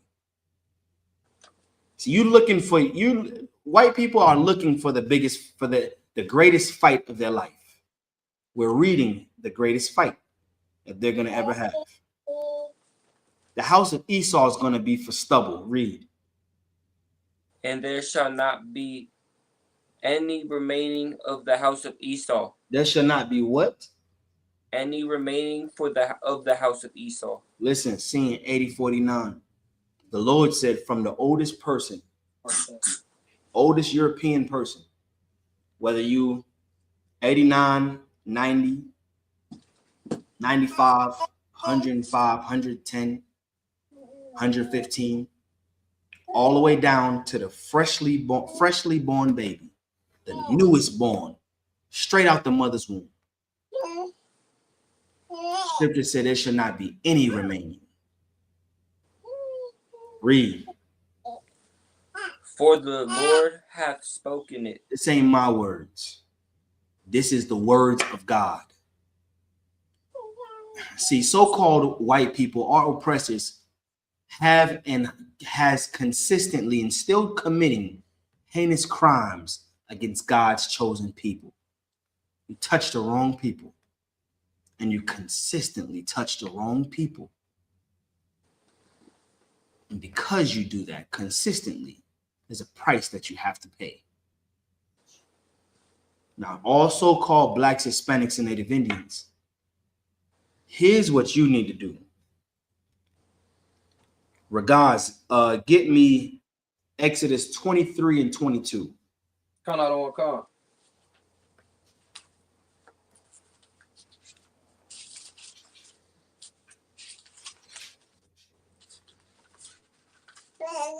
Come on, pages.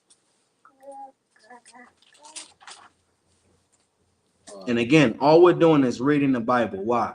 Because in the Bible the Bible has the cure for every problem. It's the cure for everything. Come on, come on with it. It's the book of Exodus, chapter 23, verse 22. Come on. But if thou shalt indeed obey his voice. Thou shalt do what?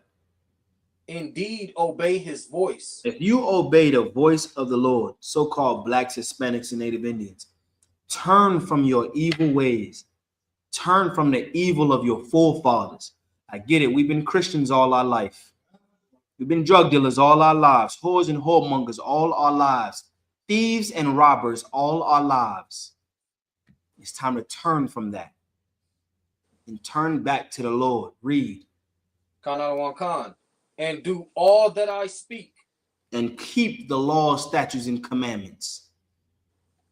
Starting with what? The Lord's 57th annual Passover in Houston, Texas.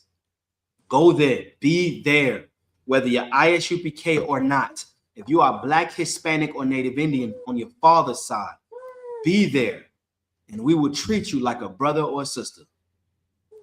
We're not going to treat you like an outsider. Because in our eyes, you're our brother. You're our sister that's turning your eyes back to God. And because that's beautiful in God's sight, that's beautiful in ours. Read.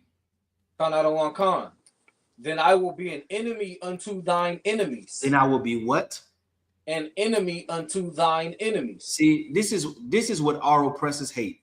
This is what they fear. They fear us coming back together and serving God.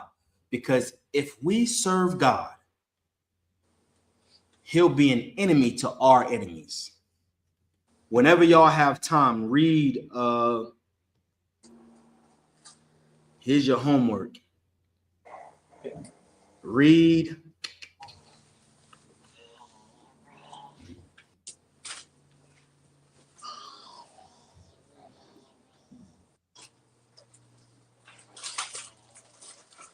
Salakia. 1 second. Read Judith chapter 5. You can start at verse 15 down to 21. Whenever y'all have time, read Judith chapter 5. You can start at verse 15 and read on down to verse 21. You understand? Our oppressors and the rest of the heathens know that when we serve the Lord and he's on our side, they know that that is not a good time for them to come up against us. That's right. Because we don't have to lift a finger. God fights for us.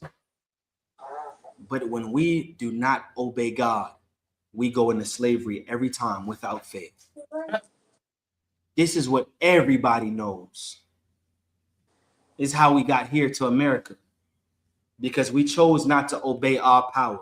And he's not the God of everybody. The Lord he's not the God of everybody.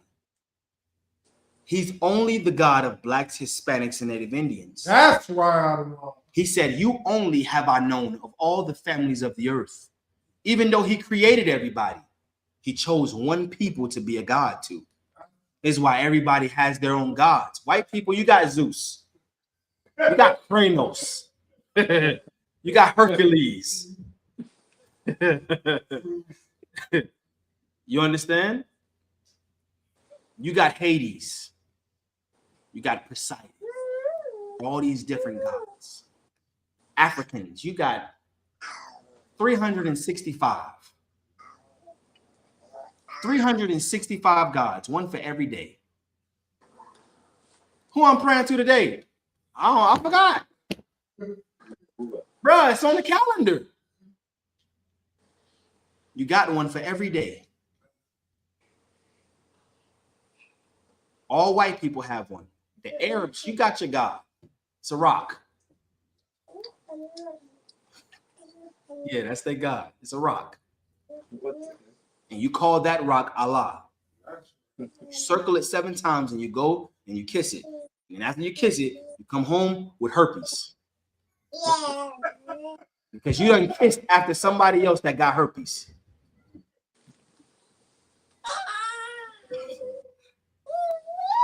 What are we talking about, man? What are we doing? This is your God. Blacks, Hispanics, and Native Indians. You have the only God that lives. Your God lives. That's right. You have the only God that can kill both soul and body in hell. That's who you serve. The Lord said if you do everything he speak, he'll be an enemy to our enemies. And we have enemies.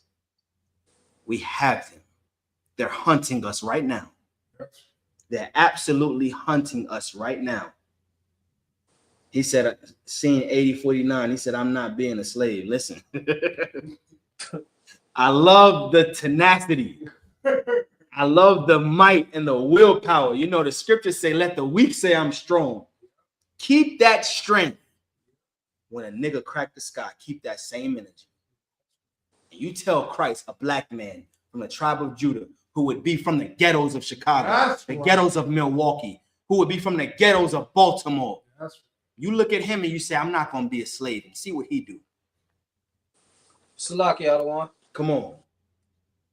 I apologize, Salakia, for interrupting. I've been looking for that verse that says, where I'm just kind of, I don't know the exact wording, but it's basically saying how the other nations all have their gods, and God and the Most High is our God. Can you give me that verse? I've been looking for it. Absolutely. Give me 1 second. Okay. The water, Adawan. No sweat.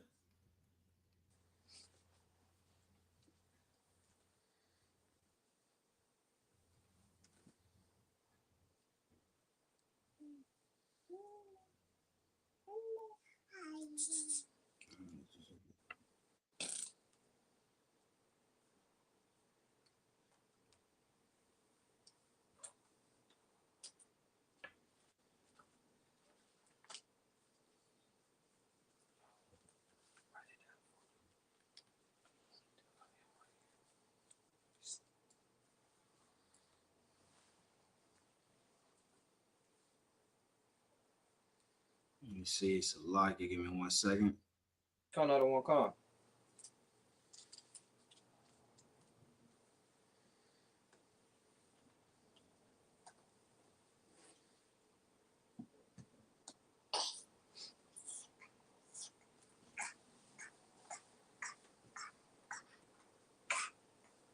No.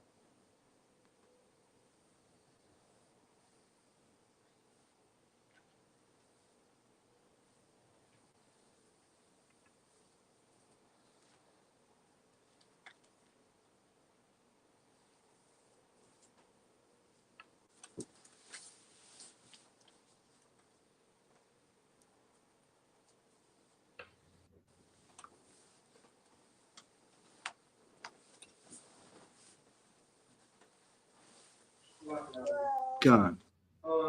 We got us a new black page because they used to say I actually became a walker. Now it's walking 3896. Con, I get with you about that after class. Let me see.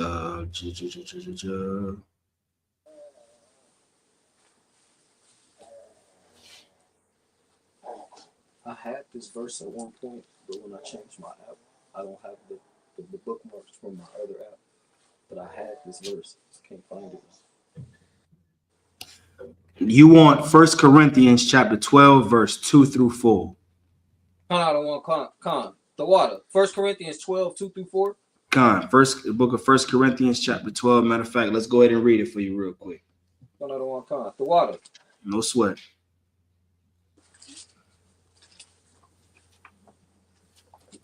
But yeah, scene 8049. Listen, keep that same energy, man. Because when Christ returns, you're gonna be like, I ain't going in slavery. I'm not gonna bow down and kiss the feet of no black man, Hispanic or Native Indian. I ain't gonna do that. And right before Christ take your head from your shoulders, he gonna show you a screen, a big old screen. And it's gonna be you in your past life and a nigga kissing your feet. And after he kiss your feet, you kick him in the face. And you're gonna be like, get away from me, nigga.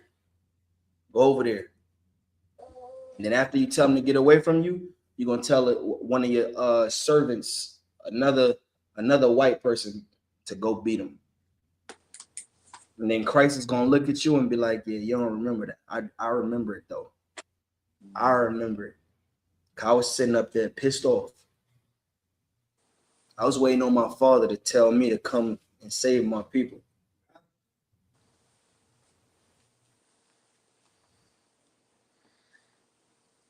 He said, I would say, I'm sorry for being white or an Edomite, but I could never be a slave.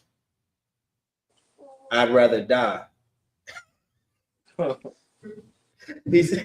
He said, I will never make someone bow to me. Listen, if you don't, I understand you don't believe reincarnation is real.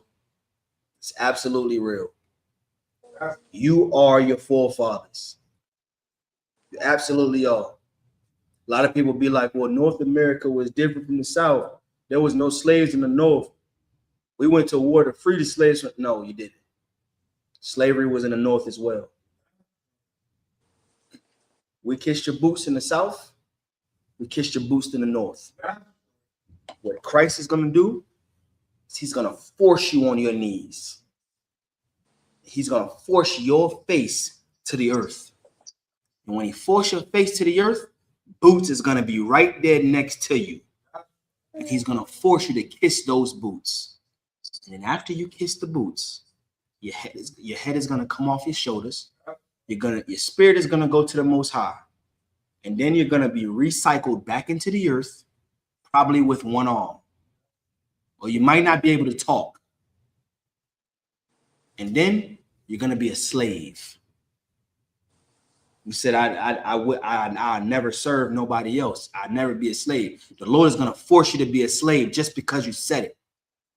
Just because you out of your own mouth is what the Lord is going to force you to do. You're gonna be a slave to blacks, Hispanics, and Native Indians, and there's nothing you can do about it. You can take that to the bank and cash it. There's nothing you can do about it. I would say I'm sorry, but I'm not. We was your slaves, damn right. We was your slaves. Now I want to feel justice. You said, why do I have to kiss your boots? Because we kiss yours. That's equality. I want equality. I want it. I want justice. Are you gonna deny me of equality? Then if you're denying me of equality and justice, don't ever say you're a good white man. Ever. Don't ever say it. If you're gonna deny me of what rightfully belongs to me, don't ever say you're a good white man. Read that scripture, regards. Con, I don't want con. This is 1 Corinthians chapter 12, verse 2. Ye know that ye were Gentiles. You were what?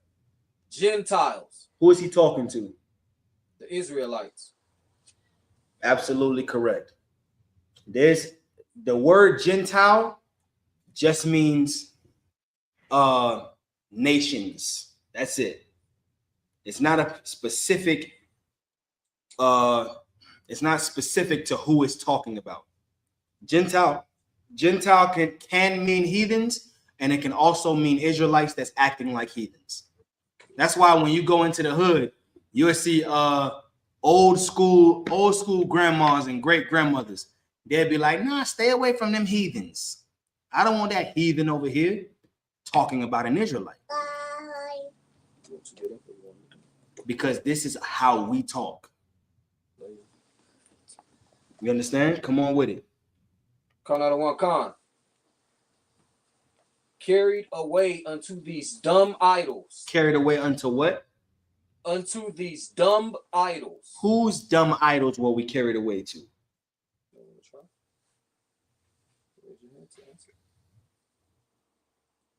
Keto, come on. Everyone except for black natives and Hispanics. Say it again. Everyone except for black natives and Hispanics. Give him a hand. Yeah, absolutely correct, young man.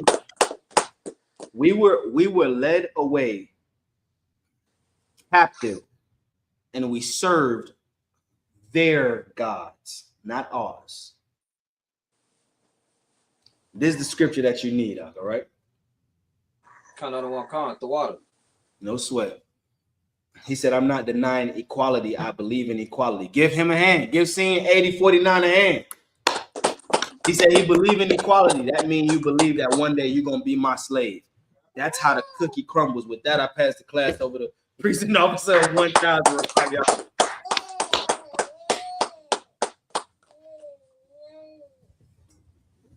Yeah. That was fire. Come on with it.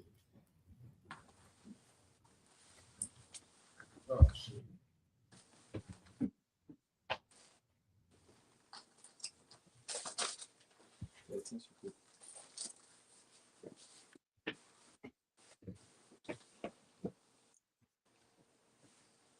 We are the ISUPK coming out of 1 West, Harlem, New York, under Commanding General Yana. New rules for new brother or sister.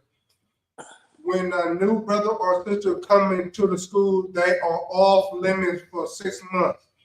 They are to be saluted only. They are to shed themselves of the world. If they need transportation, the teacher will arrange it. After this 6 months, if a brother or sister has an interest in a particular person, he or she may get permission from the head to speak to that brother or sister. There is another 6 months in which the brother or sister will court each other. Listen, this is a very important rule in the school that's placed there for an absolute specific reason. That's right. You don't want to marry a monster, male or female. That's right. So courting is in session. You have to court.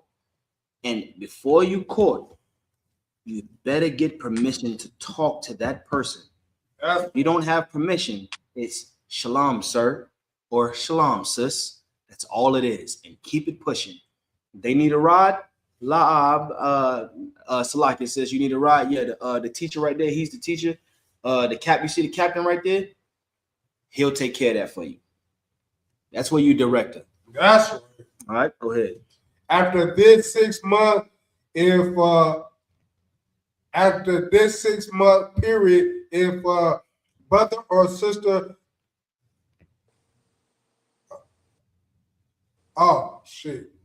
after this 6 months in which the brother or sister will court each other, after this 6 month period, that brother or sister may get permission from the head to marry. Tithes, which is commandments.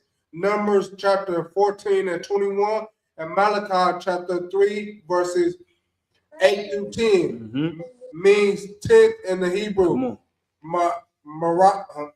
Ma'ashara. 10% of every increase the Lord give to the treasury department or teacher. Priestly fund. Free wood offering for peace, not mandatory. Listen, pay your tithes, Israel. That's right. Whatsoever of my you will like. Upcoming holy convocation, which is the feast of Purim, March 5th. March 2nd to the 3rd. Sundown,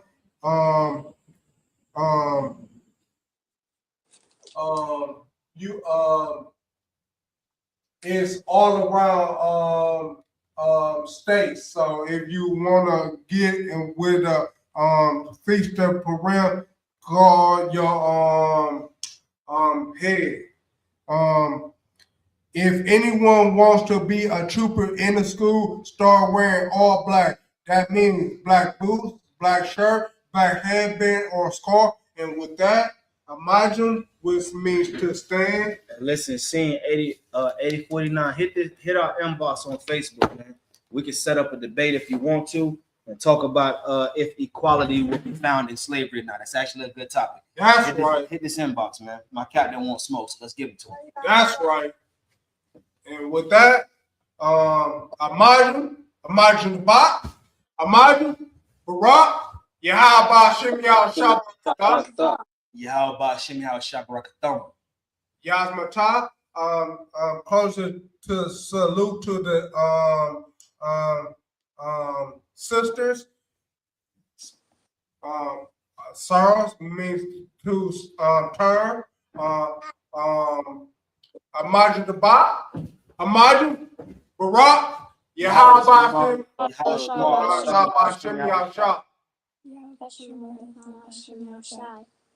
Yasmatah, class dismissed. Pay your tithe. It's seen 8049. Hit the go to ISU. Was it Milwaukee Israelites? Hold on, give me 1 second. Scene 49. I'm gonna get it for you.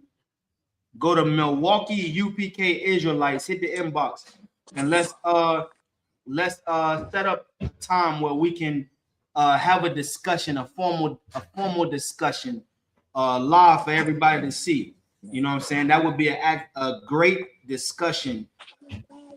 Equality will never be found in slavery. Will equality be found in slavery? That'd be a great discussion. So hit this inbox. All right, shalom, everybody.